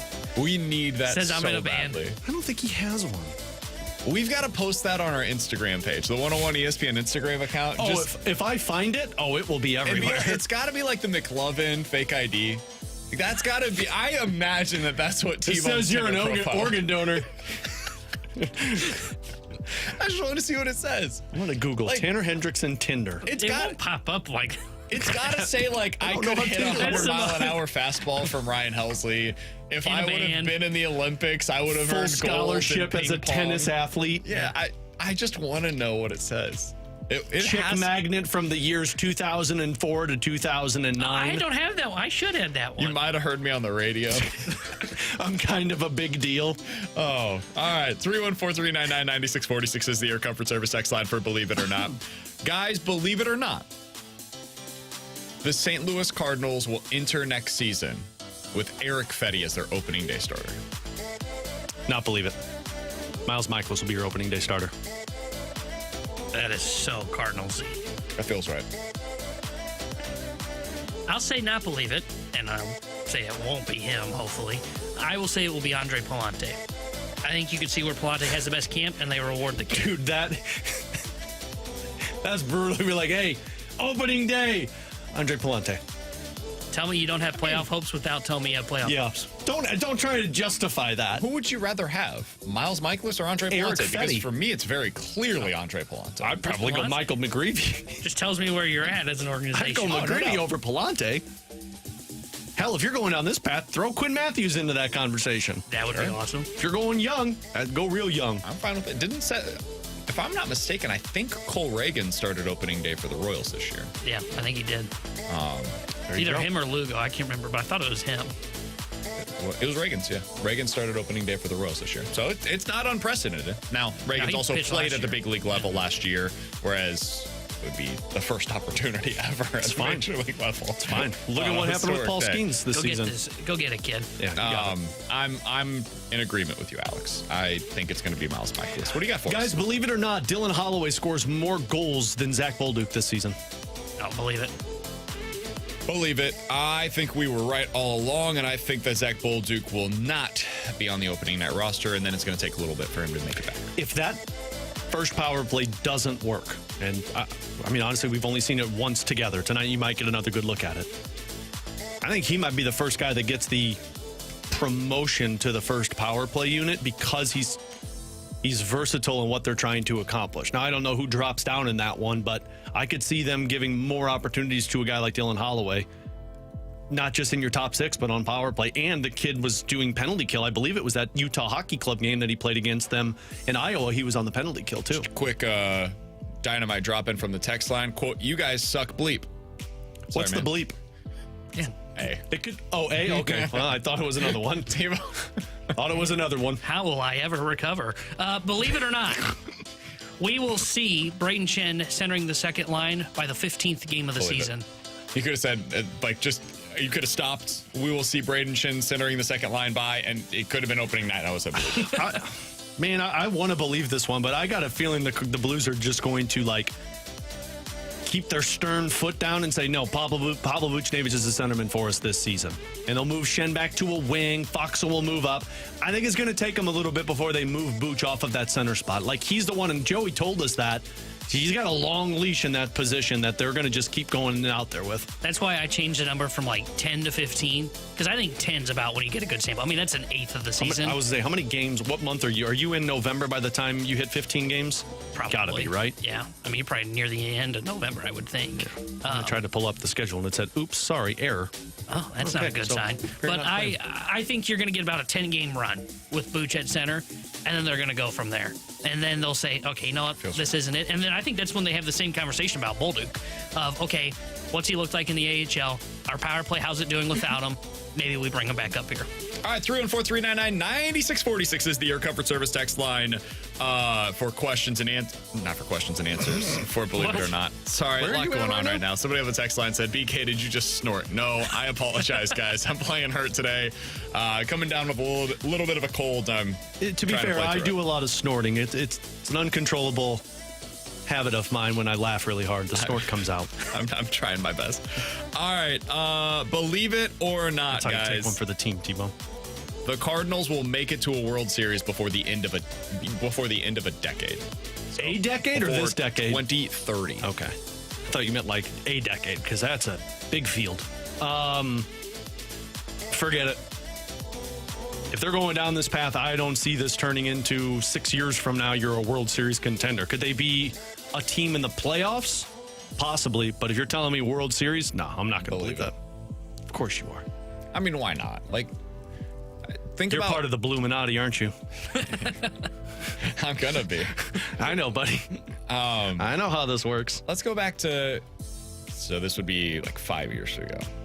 Let's go back to 2018 and who the best teams were in Major League Baseball. The Oakland Athletics won 97 games. Okay, well, we knew they'd blow it up. I know, but what I'm saying here is like, dude, how could you possibly predict what's going to happen 6 years from now? 6 years ago, the Chicago Cubs won 95 games with their core intact, and people were like, oh my God, if they don't win multiple World Series, this is a total failure. The Rockies won 91 games that season. The Padres won 66 games that season. The New York Mets won 77. The Texas Rangers won 67 that year. And then last year, the Texas Rangers won the World Series. This stuff turned so quickly. I don't know how the Baltimore Orioles in 2018 won 47 baseball games. 47. And over the past couple of seasons, they've been one of the best teams in the sport. During the regular season, they got to figure out their postseason issues. But this can turn quicker than I think people are giving it credit for. I think the reason I would say not believe it is, I mean, most of those teams that you just kind of write off as the one, like Baltimore, for example, you kind of knew what their plan was. Now, we didn't know if it would work or not. I just don't know what the Cardinals' plan is. And now that you throw in this RSN situation that throws in such uncertainty, as we have no idea if they will ever bring back the full whatever it is they end up cutting. You know, say they cut $70 million off their payroll. We have no idea if they'll ever get back to that spending level again. And I think that's where my question comes into is if they're going to get back into that contention to be a team that's going to go to a World Series run, they're going to have to bring the payroll back up.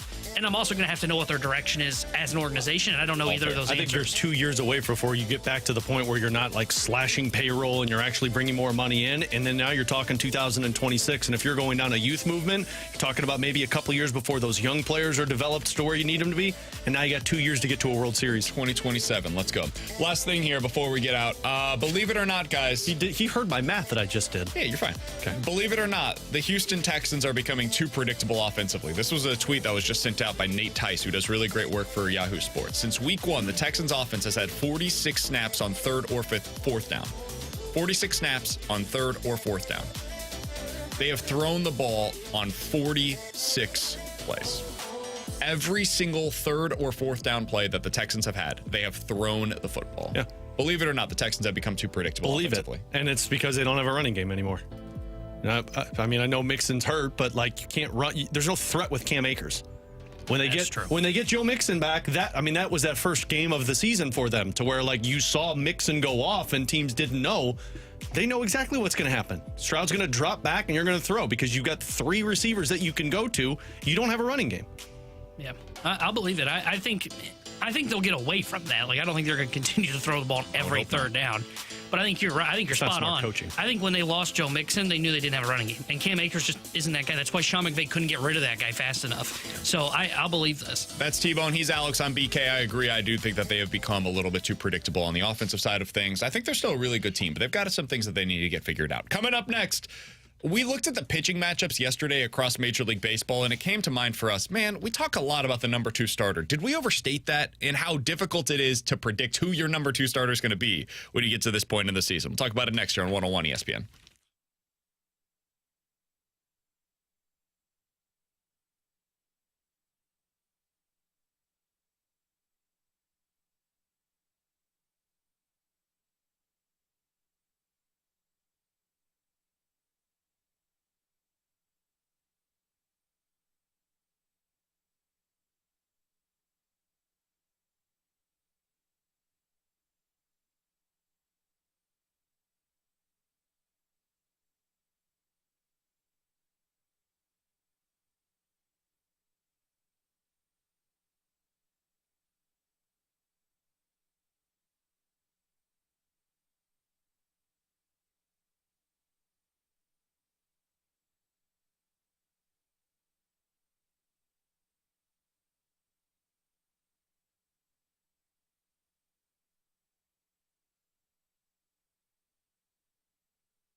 Terror Cheer Sports Center update brought to you by Saliga Heating and Cooling. Blues back in action tonight as they've got a preseason matchup against the Dallas Stars. We'll have pregame coverage starting at 6 o'clock with Alex Ferrario and Joey Vitale. And then Joey will join Chris Garber for Puck Drop at 7. The Sports Center update is brought to you by Saliga Heating and Cooling, an independent American Standard heating and air conditioning dealer.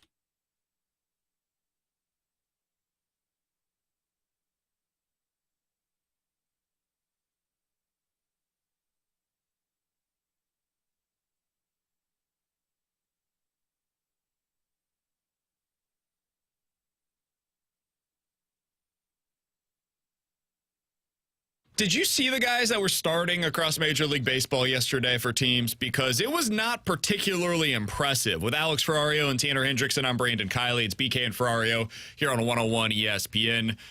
Alex, the Tigers went with a opener for their game, and they ended up winning the game. And let me restate this. The Tigers in Game 2 of the wild card round had so few pitchers available that they trusted to start a baseball game that they decided, let's just go with a bullpen day instead. And they ended up winning, and now they're moving on to the ALDS. Doesn't that just piss you off when those bullpen games turn out well? The Kansas City Royals started Seth Lugo, who's been amazing this year. Let's say that on the front end. But Seth Lugo last offseason was available to everybody, and a lot of teams viewed him as a reliever more than a starter. Zach Eflin, who Cardinals fans at the deadline said, not sure that's a guy I'm super interested in. He's basically the equivalent of Eric Fetty. Started Game 2 for the Baltimore Orioles. That's right, he lost. Frankie Montas started for the Brewers. Sean Manaea, who I've been trying to get on the Cardinals for a decade, it feels like, started for the Mets. The Padres had Joe Musgrove, but he left. Max Fried started, but was terrible. These were the starters across the sport yesterday. Alex, when you see something like this, and you think about how many conversations we've had over the past 2 or 3 years about the Cardinals and their lack of a number 2 starter, does it change at all your opinion on that? What does it speak to in your mind? I mean, it doesn't change my opinion other than the fact of how they're approaching this for next season. But overall, I actually think if the Cardinals would have gotten into the playoffs, they would have been set up pretty equivalent to what these teams had in the first round, because you're talking Sonny Gray in Game 1, which we all saw how Sonny Gray performed. That was like a number 1. I would have gone Eric Fetty in number 2 for how he pitched. Sure. And then you're talking Game 3, Kyle Gibson. Now, I understand. I was kind of off the boat of Kyle Gibson or Palante. Yeah. I was off of the boat of Kyle Gibson at the end of the season because I just felt like it was kind of trending in the wrong direction. But you knew what he was going to provide you. And if you're asking for 4 or 5 competitive innings like Sean Manaea just did for the Mets yesterday, if that's my Game 3 starter, I feel fine about it. So I actually believe the Cardinals built the proper pitching staff if they wanted to compete in a wild card round. The question, though, now is, do you have to just find a way to redo all of this? Because now you're going to go the youth movement. But it's pretty evident that you don't need to have the Zach Wheeler and Aaron Nola 1-2 punch if you want to compete in at least the wild card round. It's nice to have if you can. Like the Yankees have Cole and Rodon. That's a pretty good 1-2 punch that they're going to be able to throw out there. The Dodgers don't have starting pitchers. They're going to try to go with Flaherty and Yamamoto. We'll see what that looks like for them. And that's, at their best, a really good 1-2 combination. But like there are some teams that are about to enter the mix for the postseason in the DS that have better 1-2 combos. I just think it speaks to how fragile pitching is and how difficult it is to be able to prepare for this. Because like the Braves should have had better options. And then Chris Sale's back acted up on him, and he wasn't available for the wild card round. And it sounded like might not have been available for a little bit. I wish that the Cardinals had better options. I wish they went into this season with a higher upside number 2 starter available for them. I wish they aspired for something more than Eric Fetty, even though I think Fetty is mostly fine. But we were talking about Dylan Cease in the offseason of trading as the number 2, right, which would have been the upgrade over Eric Fetty. And in that scenario, now you're talking about what you have comparable to the Phillies, right, and to the Dodgers and to the Yankees, these teams that have real aspirations of winning a World Series. But I think when you look at this and you see some of these teams and what they have available to them in the rotation, it's a reminder that the middle of your rotation, it's fungible. Get the bullpen. Be amazing at the back end of your bullpen, and make sure your dudes can hit, man. If you can do those 2 things, and over the course of the season, you're able to find 3 starters that you like, 1 starter that's really, really good, he can carry you, and a couple of guys that you think are fine that can carry you like through a few games, a few starts over the postseason, you're in a pretty good spot. The bullpen to me and the offense is more important than what I've got 2-3 in my rotation. Got to have a good number 1, but 2-3 I can figure out. Yeah, see, I still think you need a really good number 2 because I think what you're seeing now, I think the Cardinals could have gotten away with their rotation in the wild card round. I don't think you will in the NLDS. I mean, you look at these rotations. I mean, you mentioned it. It's not Musgrove, excuse me. Darvish, Cease, legitimate 1-2. You got Nola, Wheeler, 1-2. Dodgers, you disagree on this. Yamamoto, Flaherty. At their best, it's really good. Really good, like 1Bs that you're going to be running out there. Now, yes, it is a arms race. You need to just have a ton of bodies that you can have ready to go because injuries are going to happen. The Dodgers wanted Glasnow not for his regular season innings, for the postseason. Didn't work. Yeah. The Braves didn't acquire Chris Sale on the thought of he could win the Cy Young. It was, hopefully he's healthy when we get to the postseason. Well, it actually went the opposite of that. But I do think you need to have a legitimate number 2 because I think what you're going to see once we get now to the divisional series, which start on Saturday, you're going to see the haves and have not show up. Like that Tigers Cleveland series, you're going to learn nothing. You're going to learn nothing. You're going to see those teams struggle when they meet up, whoever wins in that Yankee series. I do think starting pitching becomes more important as well as the series become longer. Sure, because it's harder to go with those kinds of bullpen games. 3 games. It also, there's a little bit more rest that's built in as well as the series go a little bit longer. But yeah, I think it becomes a little bit more difficult to get your like 3 and dive type of starts out of your guy that starts that game. I think it's important, but I think that the Cardinals, as they constructed their rotation, it was probably more well suited for the postseason than we maybe gave him credit for. I don't think it was going to be among the best, but if you had an offense that was comparable to some of these other teams that are still existing, and you had the bullpen that they ended up with, you could have made it work. The offense, to me, remains the thing that you look at and you say to yourself, that wasn't functional. Yeah. I'm looking at these other teams that are playing right now in Major League Baseball, man, and these postseason teams that remain, they've got dudes. Other than the Tigers, and they're the exception to every rule. But just look at the moments last night. Jackson Chourio hits that bomb to tie things up. Garrett Mitchell off of the bench. You also, in the Padres game, you had Jackson Merrill coming through for the Padres. Of course, you have Royals, the Manny Machado. Bobby Witt Jr. Yeah, like you've got Bobby Witt Jr. won the Royals that series. You've got young players that are contributing in massive ways for a team to win. And the one thing that I have been very adamant about with this Cardinals team over the past few times we've seen them in the postseason, sure, Goldie and Arenado haven't performed, but all of the young players that were supposed to take that next step, none of them were able to handle the spotlight. And I'm not sure if you have those guys yet. He's Alex Ferrario. That's Tanner Hendrickson, and I'm Brandon Kiley. Normally, we would get into the BK and Ferrario rewind. On the other side, today, we are going to catch up with Evan Drellich. He's one of the best insiders in the game. He was the one that every time we would hear from him during the CBA negotiations, we'd be like, oh, God, this guy again. And it's not his fault. He just has the information that we don't want to hear. Well, now he has the information that we need to hear. Evan Drellich is the leader when it comes to writing about the RSN deals, the Bally Sports Midwest situation. He's going to join us coming up next to explain everything that we need to know about where things currently stand with Bally, what it means for teams like the Cardinals in their situation, and what they do about it moving forward. Evan Drellich of The Athletic joins us next year on 101 ESPN.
Alex, I remember during the CBA negotiations, during the 2020 pandemic season, we'd be reading Evan Drellich's Twitter account, and it would just be updates and updates, and we didn't like any of the stuff that we were hearing, but it was important information, and that's where we stand once again as it comes to the Cardinals and their TV rights deals locally. Evan Drellich is one of the best in the business. He had a great story earlier today over on The Athletic. That's where you can read all of his great work, breaking down where things stand right now with Diamond Sports, which is the parent company for Bally Sports, where the Cardinals play their baseball games.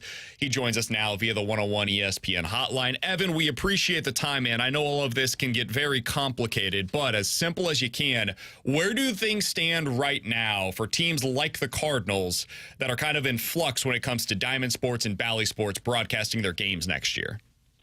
Basically, the way to think about it is any team that's not the Braves, Bally is threatening to drop those teams unless they renegotiate their deals, unless they take X amount of dollars, presumably less than they have, and probably a lower amount of years too, might depend team to team.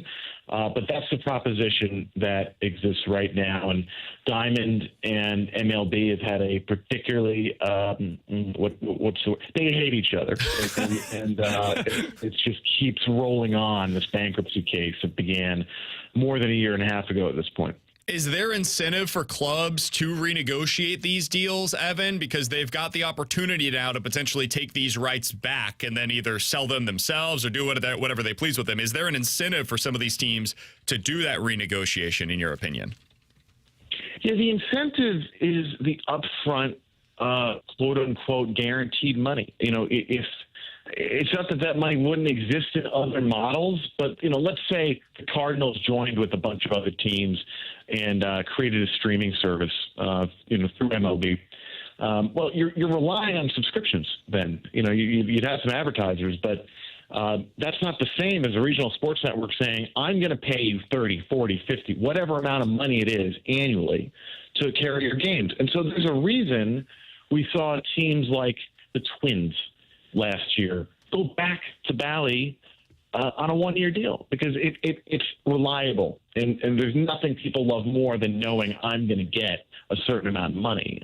You can go into the wild, wild west of streaming, or, look, if the Cardinals were to go into some MLB package, the league would still be cutting deals with distributors on behalf of the team, or if the team decided to do it itself. It's not like you don't get any money that way, but this is kind of one-stop shopping. So, Evan, if Diamond Sports isn't able to get these deals renegotiated or revised, is that the final nail in the coffin for them to come out of bankruptcy, or is that pretty much, is there still a shot for them to come out of bankruptcy? So this is part of their plan, is making these offers to these teams, and they're saying that MLB and the teams can take it or leave it, and they have NBA teams and they have NHL teams. So Diamond, it's more or less daring baseball to walk away, and it's going to be very interesting to see whether baseball and the individual teams decide to. I mean, the individual teams control their TV rights. It's an important part here. For as much as Rob Manfred might want to control the ultimate decision-making in this one, every club gets to do what it wants with those TV rights. So Diamond thinks it has a future in NBA and NHL broadcasting, and we'll see if that includes other MLB teams besides the Braves. Evan Drellich of The Athletic is joining us here on 101 ESPN for just another few minutes. The Fast Lane coming up at 2 o'clock. Evan, when it comes to a team like the Cardinals, they have stated publicly they would like to have a streaming option. They would like to end their blackout restrictions here locally for St. Louis fans. I'm curious, when you talk to people around the league, is there any appetite for some kind of a hybrid option where they could be broadcasting live on one of the local stations here in St. Louis and also have a subscription-based model that's for fans that are maybe outside of the local area? So if a fan is in Iowa or Kansas City or wherever, they could still subscribe to see their team, the Cardinals, every night. Is that something that, from your conversations around the league, is getting any kind of backing, or what do you think they would want to do? Yeah, the league, if you believe them, and I think the clubs are on board with this, want to be able to make baseball games available to whoever wants them whenever they want them. It is silly that you have a product that you say, well, you want to buy my product, but you know what? You can't. Usually if you're selling something and someone's willing to hand you money for it, you take that money. And so baseball's shooting itself in the foot with this setup. So the system you just described, where they are available through a streaming service and also through the standard way you've always gotten them, through your cable and satellite company or whatever, your streaming service that kind of acts like a cable or satellite company. That's the perfect world in terms of reach. The problem with everything here has been that reach doesn't automatically equal money. What cable companies and what these regional sports networks, what that whole ecosystem is based on is exclusivity. And it's trying to drive people to your product and your service, right? So if you go to that setup, you're probably getting less in rights fees. That's probably the short-term solution, but you're betting that over time, okay, there are more ways for people to subscribe, so I'm getting a little bit less money up front. But I'm going to hope that the reach of this, the fact that I'm getting into more households and in front of more fans, is going to pay dividends in the long run. And my guess is it would. So, Evan, it sure seems like that it's gotten to a next milestone for these conversations. How much longer do you feel this drags itself out? Well, supposedly, if they don't push it back, the Diamond bankruptcy case is going to be done in mid-November. That's when the confirmation hearing is. That's when the judge says yes or no to this get out of jail, escape liquidation plan that they have. And look, reasonably, for any team entering the off season, that's all of them, and you have uncertainty here, you want to wrap that up as quick as you can. And so I think the Twins, if I'm remembering right, might have waited until January to figure out what their plan was last year. But it is a very interesting juncture right now. What do these individual teams do? Do they go to the league? Do they just run back to Diamond on a reduced deal? At what point does the Band-Aid get ripped? And I think what happened yesterday is setting up at least a greater chance of a Band-Aid rip in the near future. All right, we've got just another couple of minutes here on 101 ESPN with Evan Drellich. You can read his great work over at The Athletic. The update that he's giving us is in regards to the TV rights deals with Bally Sports Midwest and Diamond Sports at large. Evan, when it comes to localizing this thing with the Cardinals, they are a national brand. They are locally a team that rates very well still with their local product. Is this organization, in your opinion, set up well for whatever the next iteration is of what streaming or TV rights deals locally are, in your opinion? Yeah, look, I think the Cardinals, even with maybe not the best stretch of time here for John Mozeliak, are still one of the banner franchises in Major League Baseball. I know Chaim Bloom a little bit. I think I had left Boston by the time he got there, but he's a smart guy. He was a little indecisive in Boston. That was something that hurt him. But I think the Cardinals brand, if MLB wants to indeed put together a national package, in-market streaming package of games, and go to Amazon, go to Apple with this, you need the Cardinals. The Cardinals are one of those 5-6 teams that you look at and say people want to watch them. And we'll see what this next generation of Cardinals leadership can do. I can't predict totally for you, but Chaim Bloom is not incompetent. I'll tell you that. Hey, we appreciate the time, Evan. Thanks so much. I know you're incredibly busy right now, so we appreciate you taking a little bit of time to update Cardinals fans right now on what's going on with the local rights deals.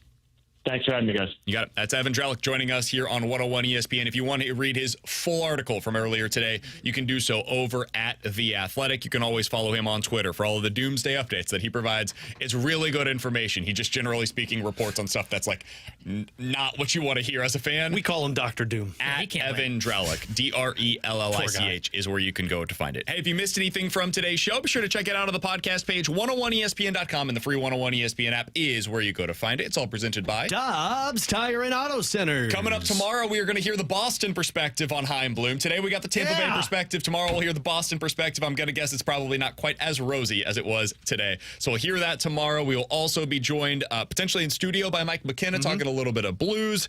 we will be out there and give you our NFL picks as well. So all of that coming up tomorrow from 11 to 2, the Fast Lane has you taken care of. Coming up next, you're on 101 ESPN.